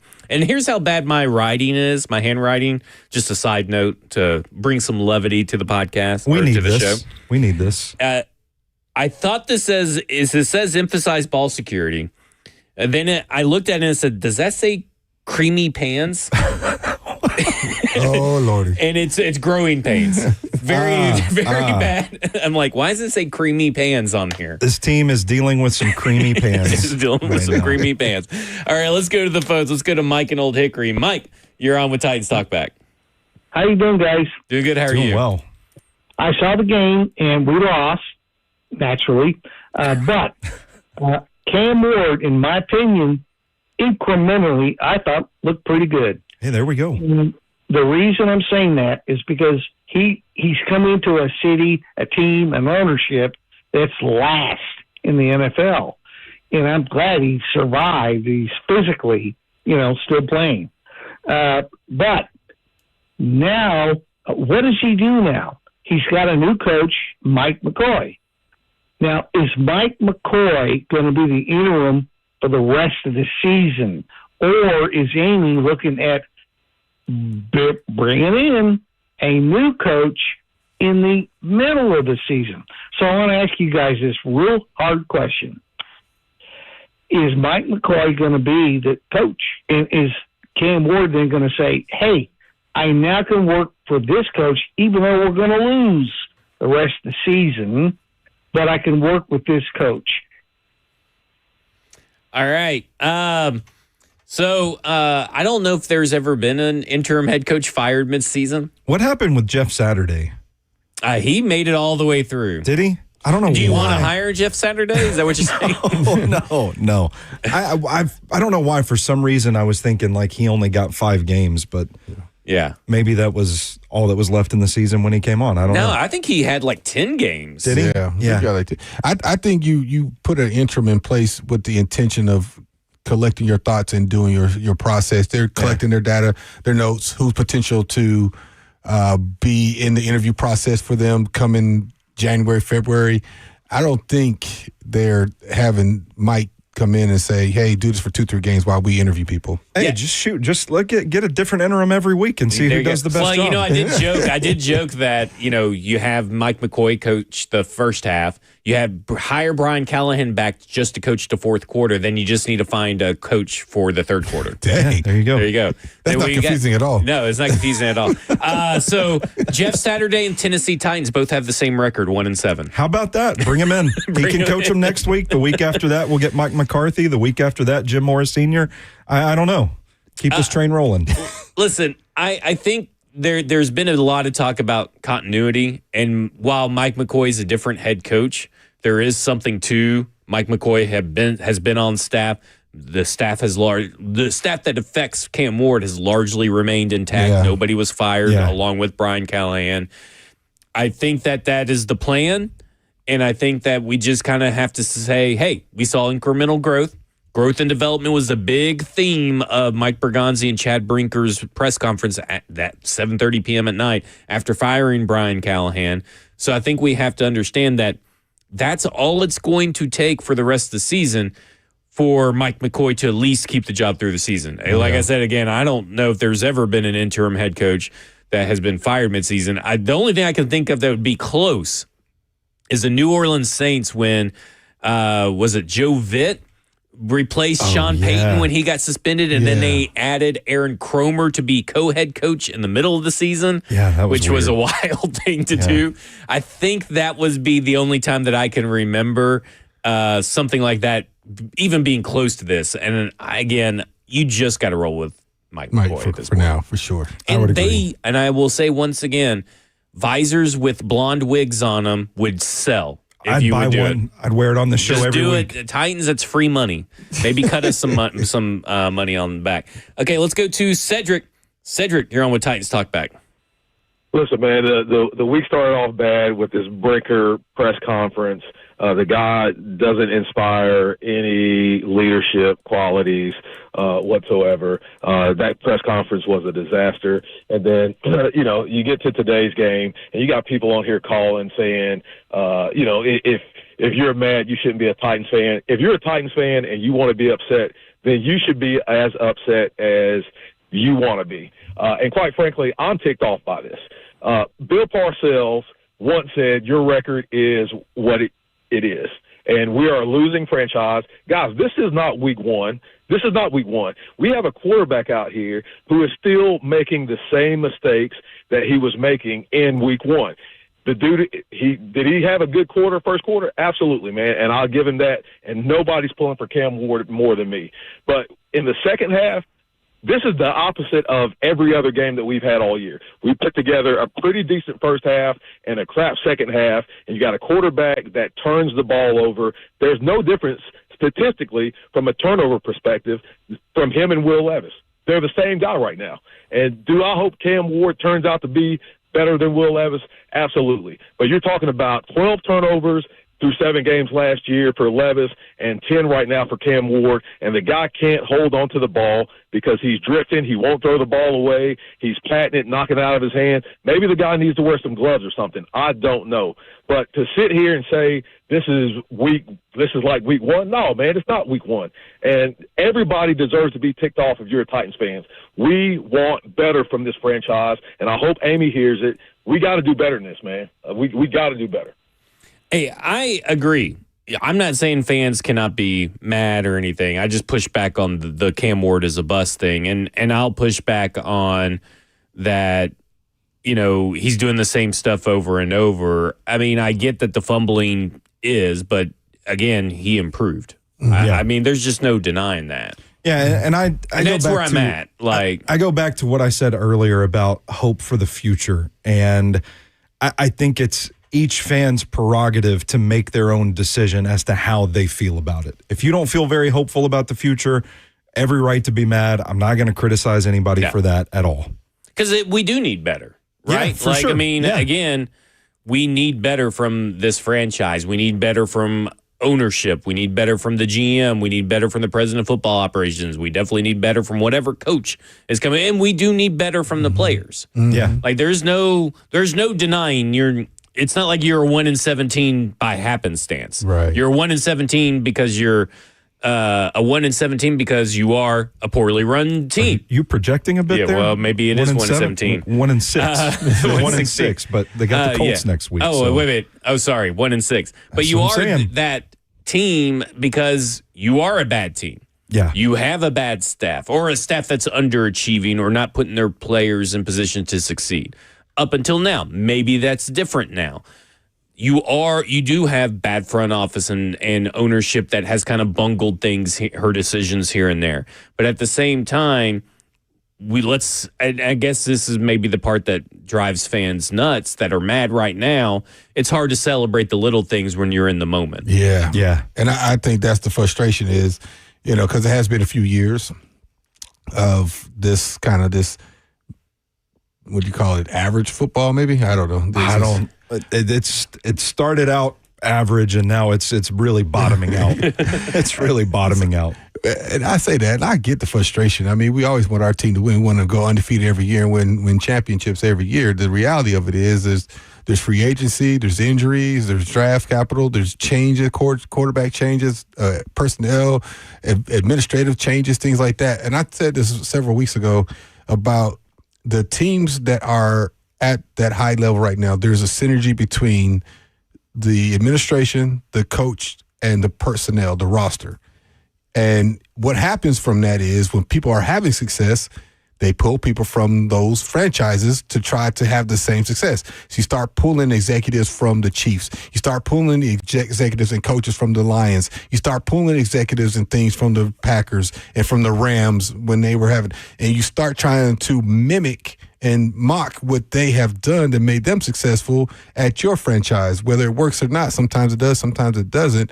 And then, but that's what you see. What we have not seen here is that good marriage of all three components of the administration or leadership or ownership, the coaches and players all being aligned to have that seamless season, if you will, that great season. But the intentions are always there. And I think that's where fans are getting frustrated with is we've seen head coaching changes now for several head coaches. GMs have changed.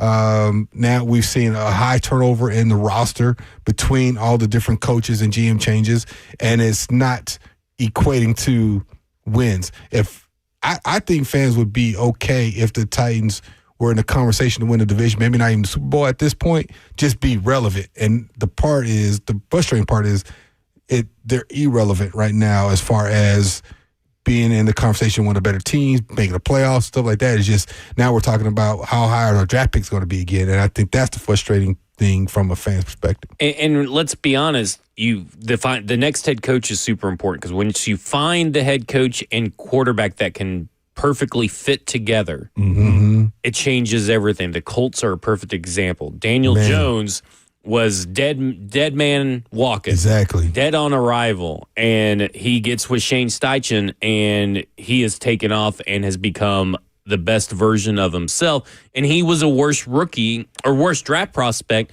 than Cam Ward. Yeah. And that was a really bad quarterback draft class because, I mean, he's going second quarterback off the board, and he wasn't that good. Yeah. And so I look at Cam Ward, and I'm like, if they can find the perfect guy, and that's a big if. That's it. Yeah. Let's be honest. That's a big if for this team. They have proven to struggle hiring the right people. So if they don't get this right, then yes, we're going to be having this conversation for a long time. So right now, the hope is that they get it right, but that's a big if, big hope, because we have to see it to believe it at this point. And I'll go with high draft picks over the last, 8 to 10 years. Baker Mayfield, Sam Darnold, Daniel Jones, guys. And I'm just thinking about guys that have started off at franchises that were in turmoil or had struggles or were down for quite a bit, that had to move on because it didn't work out in that original place. I hope that's not the case with Cam, but they moved, and they've matured. Like, look at Baker Mayfield. He's matured. Sam Darnold had a great year last year, and he got him a major contract. I feel like if Baker had Cam Ward's temperament and maturity right now as a rookie, he would still be with the Browns. He'd still be with the Browns. Yeah, they'd be winning games. They'd be winning games. And so, but I'm saying all that to say is there is that connection between all those phases of the organization that make a big difference. And maturity helps, too. Like you said, Baker Mayfield is a different guy in his late 20s, early 30s than he was at 21, 22 years old, obviously. Right. And he's in that conversation for MVP. So all I have to say is I hate to say the words be patient because it's hard to be patient. And because nobody wants to hear it. Nobody wants to hear that. And I don't even want to say it. So, but we have to, we're in that point in this transformation or this new era that we kind of have to. We have to see. You got a number one pick. You got to see what he's about. You're about to have a new head coach, and we don't know where that's going to go. You got new GM, new president. You got like different things that are just starting to materialize. So we're almost having to, quote unquote, be patient and see how it works out. And Tennessee has kind of been a team that always feels like a few years behind. Yeah. They were a few years behind on analytics. They were a few years behind on drafting a quarterback and all that kind of stuff, like preparing for the future. It's very reminiscent of what is kind of going on in Carolina. Is like, okay, Carolina won again today. They're 4-3. And they had a really young head coach who came into the rookie's second year, a struggling rookie from the rookie year, and Bryce Young. And they started making plans and started growing. And then they have another draft class with Dave Canales and Dan Morgan, and it's starting to build. And it's a slow 4-3. Yeah, they're 4-3, but it's a slow rebuild. But that's probably where the Titans are. They're again a few years behind Carolina. Yeah, and it feels like this is the fourth season in a row now that there's going to be major turmoil, turnover, that the team's not winning games. This is the second season in a row that it looks like this is probably the worst team in the NFL. And I think that's what's so difficult for fans to process, to cope with, because how do you dig out of this? And I think the unpopular thing to say is it's going to take patience. It's going to take, trusting that these guys can keep drafting the way they did this year. They're going to have to get this head coaching hire right. And you've got to hope that the promise we've seen from Cam Ward airs towards who he actually is and that he continues to get better. But the only thing that is going to really get this franchise there is a little bit of patience. And nobody wants to hear it right now because the team's been so bad for so long and there's been so much turnover over the last 4 seasons that it's kind of felt like a joke. And that's what's hard to stomach. I think, and that's why I'm kind of like, maybe I'm just a little bit more apathetic or tired of living in the negative as much as we have. Yeah. I mean, it's been a draining week for the radio. I mean, there's a lot of negativity, and this season is just a carryover of last season. So, again, I understand the anger. I am just as angry as you guys are because, I mean, you guys probably don't have to watch the games. The audience. We for our jobs have to watch the games. Like, if I was just a fan, I would probably not even be watching the Titans on a Sunday, or I would just go back and fast forward, or something like that. Because I would get it, because that's what this franchise has gotten us into. But for every valley, there's going to be peaks. Yeah. And right now, you have to hope what Cam Ward is showing you is going to be the peak. All right, coming up next, we'll get to Will, Charlie, and Doug. 615-737-1045. This is the Lee Company Titans Talkback right here on 1045 The Zone.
It's the Lee Company Titans Talkback here on 105 The Zone, powered by Lee Company. I was about to say the Cover 2 sponsor. Lee Company, all you need, visit them online at leecompany.com. Just real quick, let's give a little scoreboard update for everybody that may not be paying attention. The New York Giants lead 26-8, I'm sorry. There have been 2 tip drill passes that have gone for touchdowns for the New York Giants, as Jackson Dart has thrown 3 touchdowns for 264 yards. He's also, we have a Tyrone Tracy touchdown, 9 for 46 yards and 5.1 yards per carry. And Cam Scatabo has kind of cooled off after last week. He's got a receiving touchdown, 12 for 53, but with 1 receiving touchdown. Indianapolis and Chargers is 38-24, with Jonathan Taylor with 3 touchdowns and Daniel Jones with an additional 2 passing touchdowns. One of those Tyler Warren, one of those Michael Pittman. Kamani Vidal has gone for 9. They've done 13 carries so far. Between Kamani Vidal, Justin Herbert, and Hassan Haskins. Hassan Haskins has 1 of the 13. Kamani Vidal is 9 for 20 right now. Dang. But Justin Herbert is 26-39 with 339 yards, 3 touchdowns, and 2 interceptions. Green Bay and Arizona are tied after we were all told the Arizona Cardinals stink. The Green Bay Packers, who are 3-1-1 against the Cardinals, who are 2-4, 20-20, all tied up in that game. And then Dallas is smoking Washington, who will drop to 3-4, 41-15. Dang. And you said that was a defensive touchdown that just happened? Interception return touchdown. And who threw that interception that was returned for a touchdown? I don't know. You just told me. Marcus. Marcus Mariota's in there. Boy Marcus threw that interception for a touchdown. Jaden Daniels had limped off the field, who's already playing through some injuries earlier in the year. He is 12 of 22 with a 54.5% completion percentage and 156 yards, 1 touchdown. So, wow. A little bit of surprising games there, but I just want to give everybody a scoreboard update. Let's go to Will. Will, you're on with Titans Talkback. What's up, guys? How are you guys today? Doing good. How are you? Good. So, yeah, another Titans game, another Titans loss. Sundays are turning into a day that I used to look forward to, and it's just, God, I'd rather get a prostate exam at this point. I guess my question is, you guys are preaching patience. We've gone through coaches, we've gone through quarterbacks, we've gone through coordinators. It seems like there's one common denominator that hasn't changed and continues to stay in place. So, again, going back to you saying patience and 4 seasons, at what point do we have something to look forward to, and what are we sitting here hoping to expect to change? I think you got to hope that Borgonzi's the change. Yeah. And the new head coach, obviously, because if Borgonzi's next draft class is going to be filled with contributors like this draft class looks to be trending that way, then you got 2 draft classes back to back. And that's depending on how many picks it is, that's a quick boost to any team. If you got draft picks contributing and you got salary cap and salary cap space to spend on other complementary pieces, they just have to be better than what they spent them on this past offseason, which is Dan Moore, who has not lived up to his contract, and Cody Barton, who looks to get worse every week, it feels like. Yeah, so are we just saying, give up till April? Yeah, I mean, maybe just don't pay attention between after the coaching search, then we can then we go to April. I tell you what, Combine, Senior Bowl. Be careful where you get your prostate exams from, though. I'll tell you that much. Don't go out on Broadway, because he mentioned might rather have. You got to be careful what goes on those corners on Broadway. Okay, there you go. Let's go to Charlie. Charlie, you're on with Titans Talkback. Hello. Thank you very much. Hey, hope you guys are doing well. And first-time caller, PSL holder since the stadium opened in '99. And I listened to your show going back to those years. And I feel like the prior caller got you guys a little bit back on track in that, you're trying to put lipstick on a pig. And you got to call it and tell it like it is, because that's your job. Tell it like it is. And until Brinker's gone, that executive office turns, I have no confidence in the Titans. spent a lot of money over the years, and you say, hey, you wouldn't be watching the games if you were on the radio. I agree. I went to the game today. I spend $1,000 every home game for tickets, so I feel a little obligated to go. I don't want to sell them like everyone else does and be there with a bunch of opposing fans, even though it seems like there is no way around that, right? I mean, it's just unbelievable, quite embarrassing, really, for the city. I appreciate that Nashville's a destination city, but, you know, it's just an embarrassment that we don't have a fan base, and there's a good reason for it. I don't blame the fans. With that said, my real question is, I've spent $60,000 on PSLs in the new stadium. Will that weed out all the ticket brokers where that it's more a local fan base that has those tickets? And, you know, or what do you anticipate there in the future? Because right now I'm kind of regretting my investment based on the performance of the team. I do hope that we do get a great coach, that we get some great leadership in that office, and we see a change, because a lot of the decisions that have been made, you know, a 5-year-old could have made better decisions than they've made, letting some great players go, A.J. Brown, et cetera. You know, we've seen a lot of players that we're fans of and that make you want to go to the game, and they turn around and let those players go. So my final thing I'll say is, too, shout out to Richard Lyons, one of the best of the best. If you want to buy a vehicle, go buy it from Richard Lyons. Hey, thank you, guys. look at that. I'm going to hang on and listen, because I am traveling and listening on my phone. Thanks. There you go. Thanks, Charlie. A little shout out to Lyons Ford from where my dad. And guess what? You just bought a vehicle from Richard Lyons yesterday. There you go. Because Mr. Stoney Kia Lee. Yeah, that's right. No free shout outs. Yeah, Kia. No free shouts. I don't know really how to answer his question, other than when he said that he spent $60,000. I don't know if I guess he's traveling, so he's probably not watching on YouTube. But like, my eyes got big. I was like, I could not imagine spending $60,000 on the product that we have seen the last 2 years. And I think many fans feel that way. My whole concern about this whole new stadium and who's buying the tickets is that this feels like this is going to be one of those things where businesses buy a lot of the tickets, and they're going to be giving them out to clients and stuff. So who knows what you're going to have in there. Now, whether that prevents ticket brokers or anything that he was talking about, I really have no clue.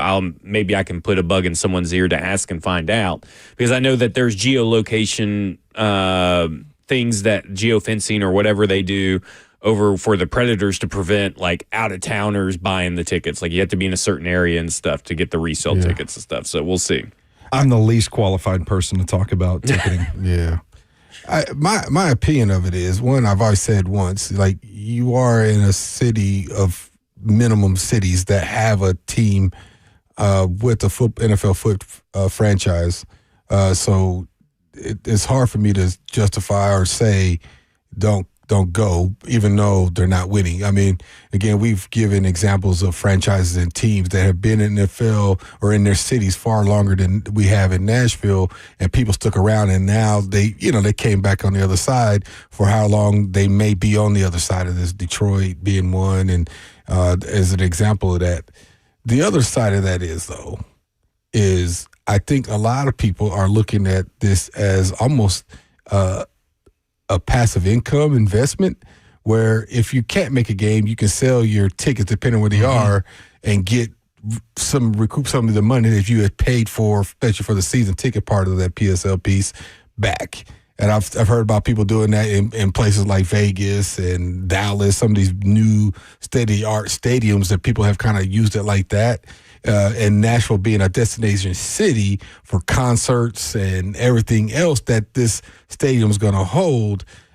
I mean, again, it's not my money to spend, but I can see why people are making that investment for something that's going to be state of the art and as nice as it is. And you get first right of refusal as a PSL holder and the whole nine. I sound like I'm a salesman for the Titans, and trust me, I'm not. I wish I did get some money from them. I'm not. I'm just advocating for the casual fan of your team being there and rooting for your team, good, bad, or ugly, or indifferent.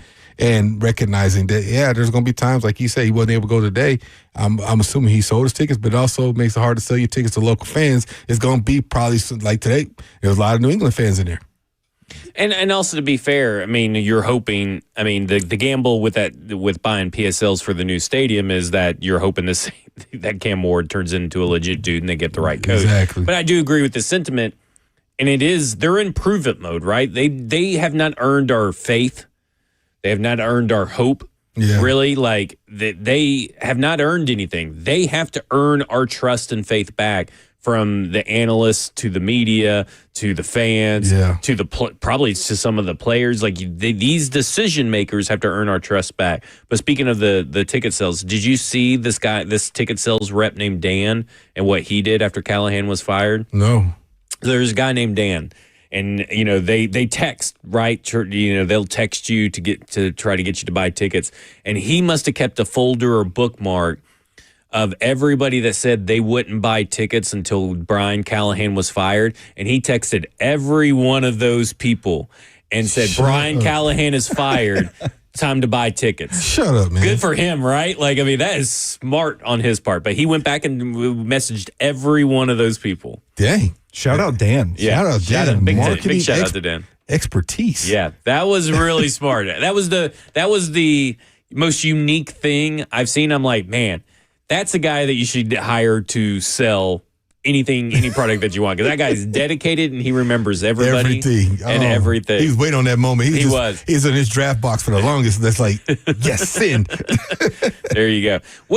I will say this. I know that Amy's not going to sell the team, but for someone that is building a new stadium and for an ownership group that's not considered among the most cash flow rich owners in the NFL, the best thing that for the team to maybe do to maybe pique some interest and maybe make some minor changes is they can sell up to like 10% to investment groups with people that want to buy, that know football and all that kind of stuff. It's not going to maybe change anything, but it could be maybe an additional football person that's around there, someone that could maybe be around the Titans every day, because she's not there every day. So when she sees that Brian Callahan's failing on the field, she doesn't really know what kind of work is Brian Callahan doing inside the building, because she's not there every day. Maybe that person could do it. Not saying it's likely,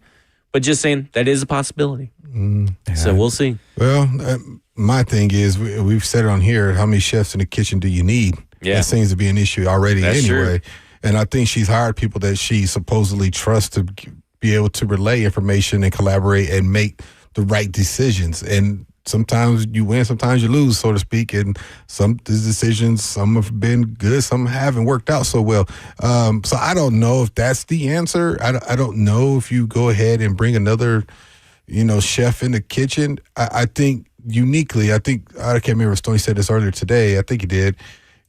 But the Titans staff, in a sense, they've over the years, they've been behind in far as spending in that regard. Yeah. A lot of people have had, maybe it was you talking about analytics and people of that nature, where teams were doing that for years before Mike Vrabel and the like started bringing in analysts and associates, head coaches, and consultants and things of that nature, extra set of eyes on the product. And I don't know if that's the answer either. It doesn't always equate to wins, but that also seems to be the trend. Even in college football, you're seeing this assistant to the head coach guy who does nothing but analytics and looks at situational football and says, hey, 4-3 in your own 38, stats say go for it in this point of the game. And that's what guys are losing, in my opinion, some of their instinctual gifts to, what my instincts say go for this, and then they're second guessing themselves, and I think that's where you're losing as well. But I don't know if bringing more chefs is the right answer. But never know. I don't know. All right, coming up next, we're going to talk more about the league, about the Titans, and we're also going to do our Eurofix look ahead to preview the Colts game. This is the League Company Titans Talkback right here on 104.5 The Zone.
It's the Lee Company Titans Talkback. Lee Company. All you need. Visit them online at leecompany.com.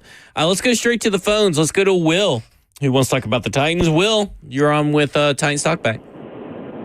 Hey, I just had an answer for the guy about the PSLs and the new stadium and everything like that, because obviously I feel his pain too. They got me for $20,000, so. But with that, they did impose a geolocation restriction. I think you have to be within 250 miles to buy Titans tickets in the new stadium moving forward. They did limit the PSL accounts to either 6 or 8 to the individual, depending on where you're at. And I think we might be a little bit different, but who knows there.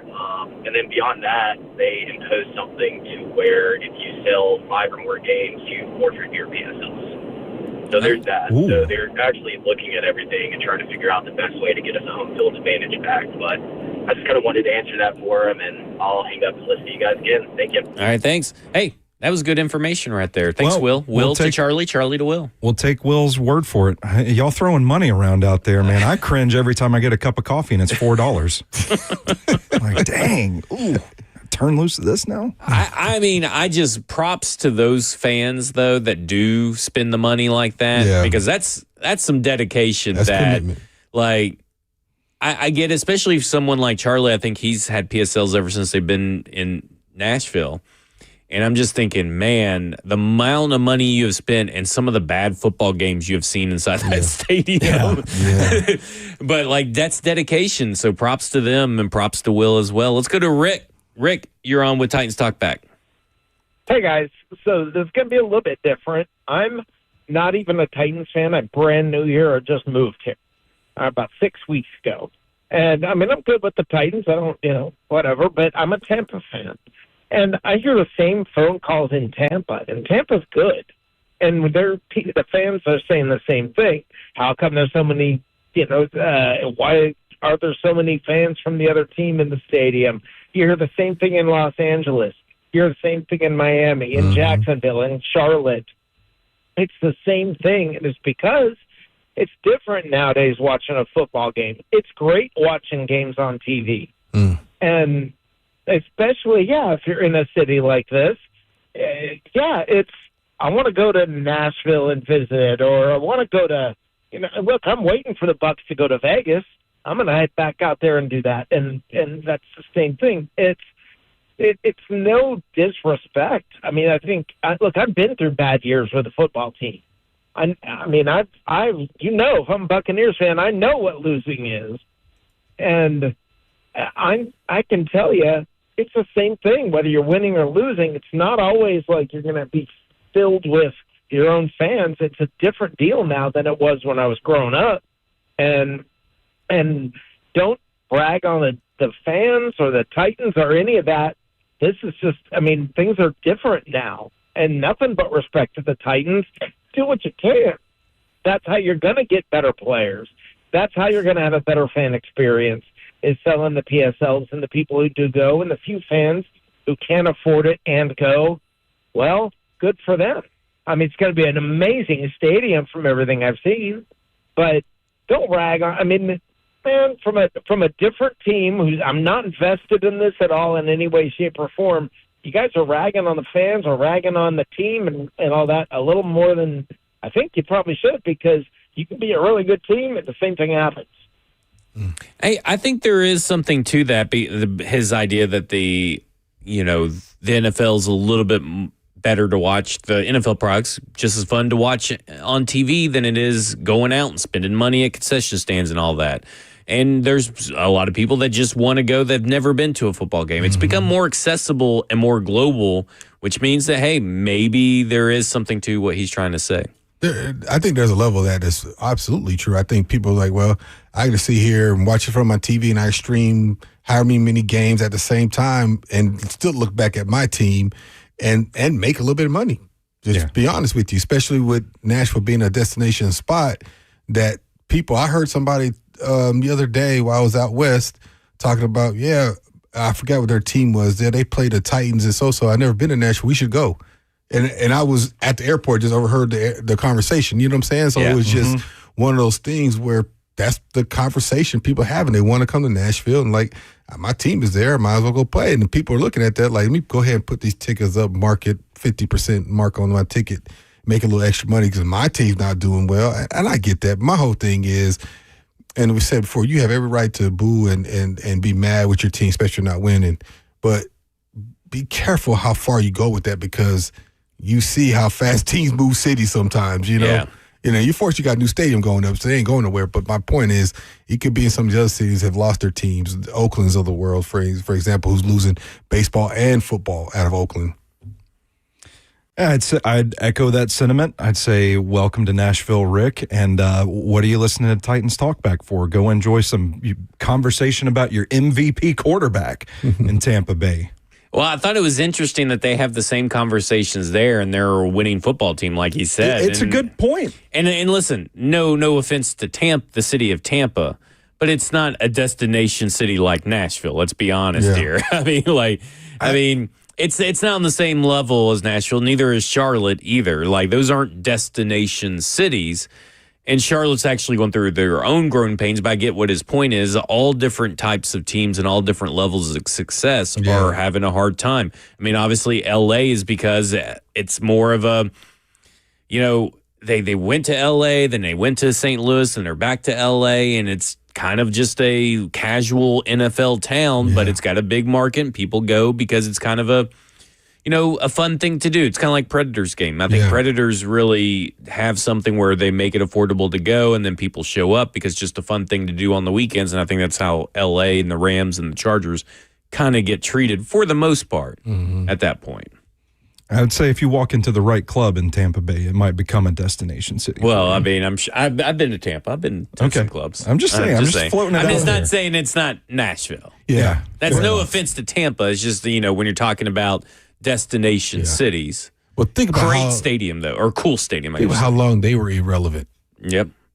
Right. They were the first 0-16 team, if I'm not mistaken. Yeah. And think about how long they were irrelevant, and they're still in Tampa. And the fans, how soon they forget that they were irrelevant. So if they're having the same kind of conversation, it goes to show you how short memory is. Of where we are now. Like Tampa Bay is relevant now and have been relevant for some years. I even go back to the Dungy days, so when I was playing in the mid to late 90s to now.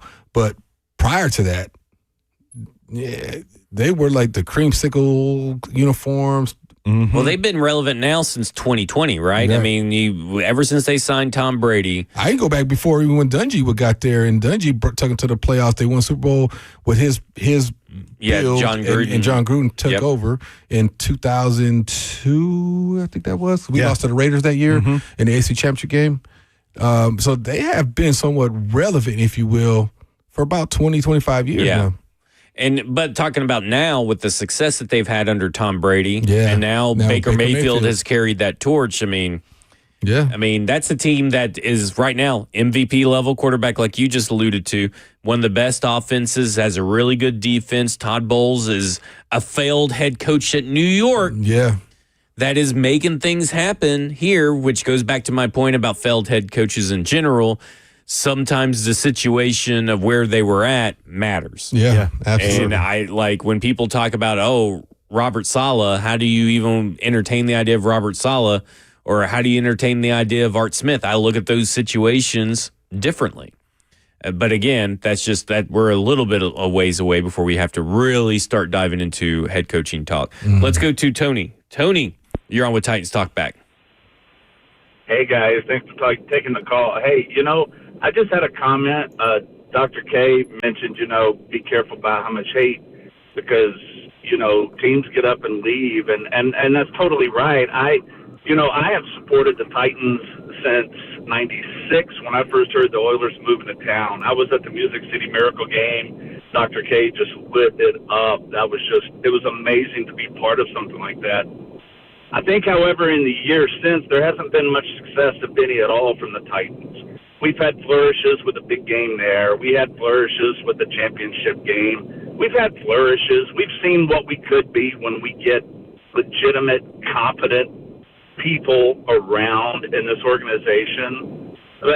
And to Kevin, I totally get what you're saying. I think what I would say is, after 25 years, if this is what the Adams family has for Nashville, if this is the product they don't have a problem putting out on the field day in, day out, year in, year out, we've spent hundreds of thousands of dollars as fans. And if they can't do any better than this, maybe the Adams family should take this organization down the road. Because I'm not seeing anything that shows competence. And I'm going back to Bud owning the Oilers in 1960. I have yet to see any signs of competence in the DNA of this organization. And I know that we get big games here and there, but day in and day out, it is the same exact bloodline in this organization. And I just don't know if having 12 picks a year per Bergonzi is going to ever change that. Thanks for the call. I'll hang up and listen. All right, thanks, Tony. And I appreciate the call. And that sentiment, I just don't agree with it. I think we'll just look at the city of Houston. When the Oilers came here and 2 short years later, that franchise go to the Super Bowl. And that team was pretty much ran out of the town and things of that nature. And and now they have a franchise that's back, but you don't want that to be the case. Go leave, and then that team goes Super Bowl, and then you're like, well, dang, they didn't do it right here. But I also understand the frustration and wanting your team to be perennial Super Bowl contenders. And I'll even use some of the most trendy teams as an example. The Philadelphia Eagles weren't always trending that way either. Now when Andy Reid got there, they started going that way, and then they did some things. And then you look at the Chiefs. How many years were they down? And just a quote unquote decent franchise before Mahomes got there. And they've had some like Gonzalez and Priest Holmes, and they've had some good football players come through there and some Pro Bowler football. But as far as Super Bowls and relevance, people's memory is short. It wasn't always like it's been the last 6 or 7 years.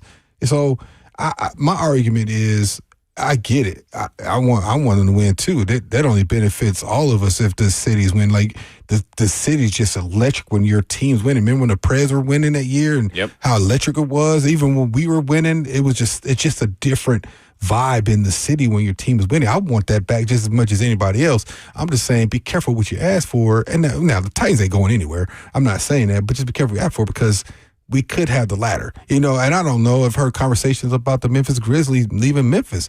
What would that do to Memphis? And again, that's a whole nother conversation for a whole nother talk show. But my point is, just I get it, and I hate using the words "be patient" because that is what it is. But if you look at the history of the National Football League, for the most part, this is nothing new. This is the norm. We're just having this conversation because we want our team to win, and we want to figure out how that can happen. And that's why we're saying, is it the ownership? Is it the coaches? Is it the players? Is it a combination of everything? Is it the fan base? Because today it seemed almost like the Patriots had a home game. Yeah. You know what I mean? And when we were playing, we had the home field advantage, and that helped us. So are the fans part of the equation? I mean, we're just having a conversation, but that's my point is we're having those conversations. Yeah, and Zach mentioned peaks and valleys earlier, and it feels like Titans fans are currently in a valley with a shovel digging the valley deeper. Like that's what it feels like right now. And you're right. It's easy for us to sit here and say, well, be patient, look at the grand history of the NFL. But I mean, really, that's all that's going to fix it. That's all that's going to get out of this right now is just more work, another player acquisition cycle, coaching search, and you hope that you can start turning this thing around bit by bit, game by game. Coming up next, your fixed look ahead, where we'll talk about Titans versus Colts coming up next Sunday. This is Titans Talkback, Lee Company Titans Talkback here on 104.5 The Zone.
Lee Company Titans Talkback, Lee Company, all you need. Visit them online, leecompany.com. And now we look ahead to next week's opponent in the look ahead presented by Eurofix. Let me remind you that Eurofix repairs everything European that you drive and below dealer pricing.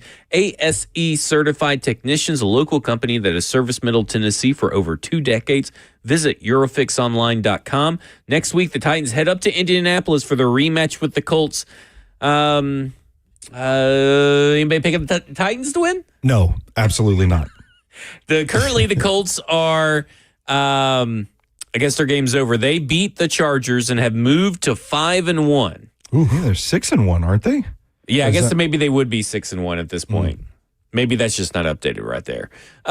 So yeah, they beat them 38-24. 2 touchdowns for Daniel Jones, 3 touchdowns for Jonathan Taylor, who also added 94 yards on the ground.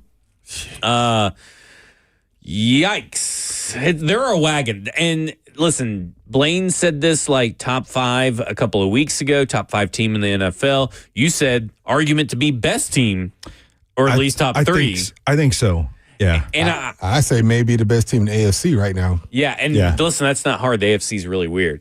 But the Colts have totally changed their trajectory in 1 year.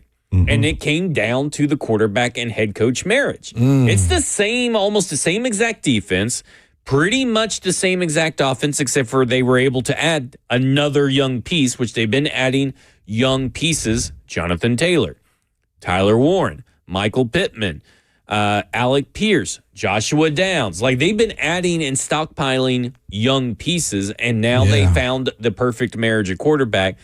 Again, and all it took was 1 season. And they've totally switched the narrative. And they're going to win a division. And they found like you say, you got to cure a nucleus. Management has been together. They had a plan. And they found a quarterback that, whether it's Cam or what for the Titans, but a quarterback that seemingly is on the same accord with his play caller. But the difference between Cam and Daniel Jones is the adversity they have been through. Daniel Jones went through heck.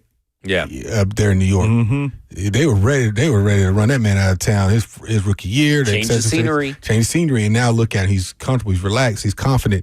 You don't get drafted where he got drafted without the ability. So you know his ability is already there. It's just a matter of the right connection between play caller, coach, and everything. It's just that connection, and that's what we hope to see with Cam, with this organization coming forward. Absolutely. Earlier, we talked about situation and circumstances for a quarterback. This is a case where you've got a guy that is talented, got some underrated wheels on him too, by the way. He can move back there as well.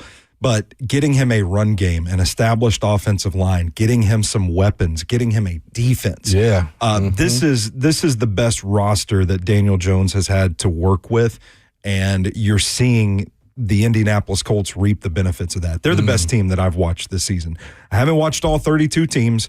I haven't studied any film on Tampa Bay, but of the teams that I've watched and prepping for the Titans, this is the best team I've watched. They're efficient. They do what they want on offense. They can throw the ball and beat you. They've got a really good run game, a dominant offensive line. The defense is opportunistic. They're making plays when they need to.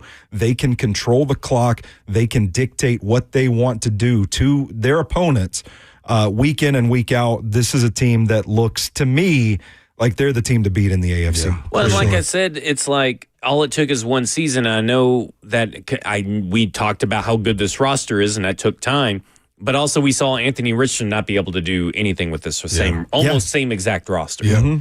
And that's why I say it only took 1 good season for them to really capitalize on what they have been, which is a middling team. But now they're middling. They've taken that middling label off, ripped it to shreds, and became something good because Daniel Jones. And let's not forget that Daniel Jones spent time in Minnesota, as Michael Burgett points out in the YouTube chat. So he spent time in Minnesota last year, kind of just chilling, figuring everything out, learning from Kevin O'Connell, who's one of the great minds. And then he gets to go to the perfect fit for his skill set with a good roster situation.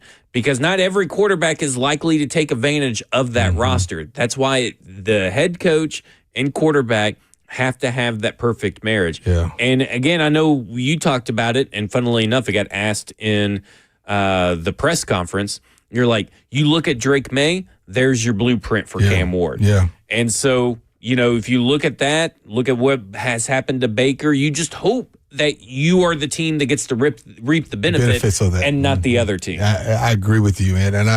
And I think the franchise is seeing that. I think that's one of the reasons they made a change now before it got out of hand any more than we already assume it is. But I look at around the league and the trend of some of these journeyman quarterbacks that have had success going other places and playing for some of these other play callers, and it gives you hope. And it gives you hope that hopefully they bring in somebody, whether it is Mike McCoy, whether it is somebody else that has that kind of rapport with him, that we see that growth and exponentially better offensive football. And it just goes to show you how quick things can turn around. And as a parting shot, I'd say if you want to watch, if you're just a football junkie, go watch some Tyler Warren tape. The way they're using him, that's some fun stuff, man. And to go back to, and I can't remember the caller's name that called last, but he was talking about no highs of this team since they moved here. To me, I kind of look at this like the Houston Texans. The Bill O'Brien was their Malarkey Vrabel years, right? Mm-hmm. They were in a couple of playoffs. They were competitive more often than not. He's gone, and then they went through 4-12, 4-13, 3-13-1, and then they got D'Amico Ryans. What you're hoping is that maybe for once you're only one season ahead of that. You won't have to go through 3 really bad losing seasons to get D'Amico Ryans. Yeah. And you maybe only need to go through these last 2. Yeah. This year and last year to get your next head coach. Yeah. But, hey, Colts next week, it's going to be a rough one. But again, a good test to see where Cam Ward's development and where this team is growing and developing. Yep. Right quick, I want to clarify. I did not say the fans are to blame for the Titans losing. I was saying the dynamics have changed in the past 25 seasons because of Nashville growing as a popularity, that the home field advantage is not nearly the same as it was when I was playing ball. And to be honest, this started in the Jake Locker era, because I remember 49ers and Chicago fans taking over, Jets taking over. Yes. And that was back then, and that goes with the growth Nashville's of the city. Upward trajectory. Yep. All right, that'll do for us. This is the Lee Company Titans Talkback. Lee Company, all you need. Visit them online at leecompany.com. Titans radio coverage is produced by Joseph Bonanno, studio producer Justin Hawkins, studio host Lucas Panzica, promotions director Rich Ferris, director of sales Hunter Rice, general manager Allison Warren, operations manager Paul Mason, executive producer Rhett Bryan. We have highlight producer Jackson behind the glass. For the Dr. Kevin Dyson, the scholar Stoney Keeley, I'm the professor Zach Lyons. This has been the Lee Company Titans Talkback on 104.5 The Zone.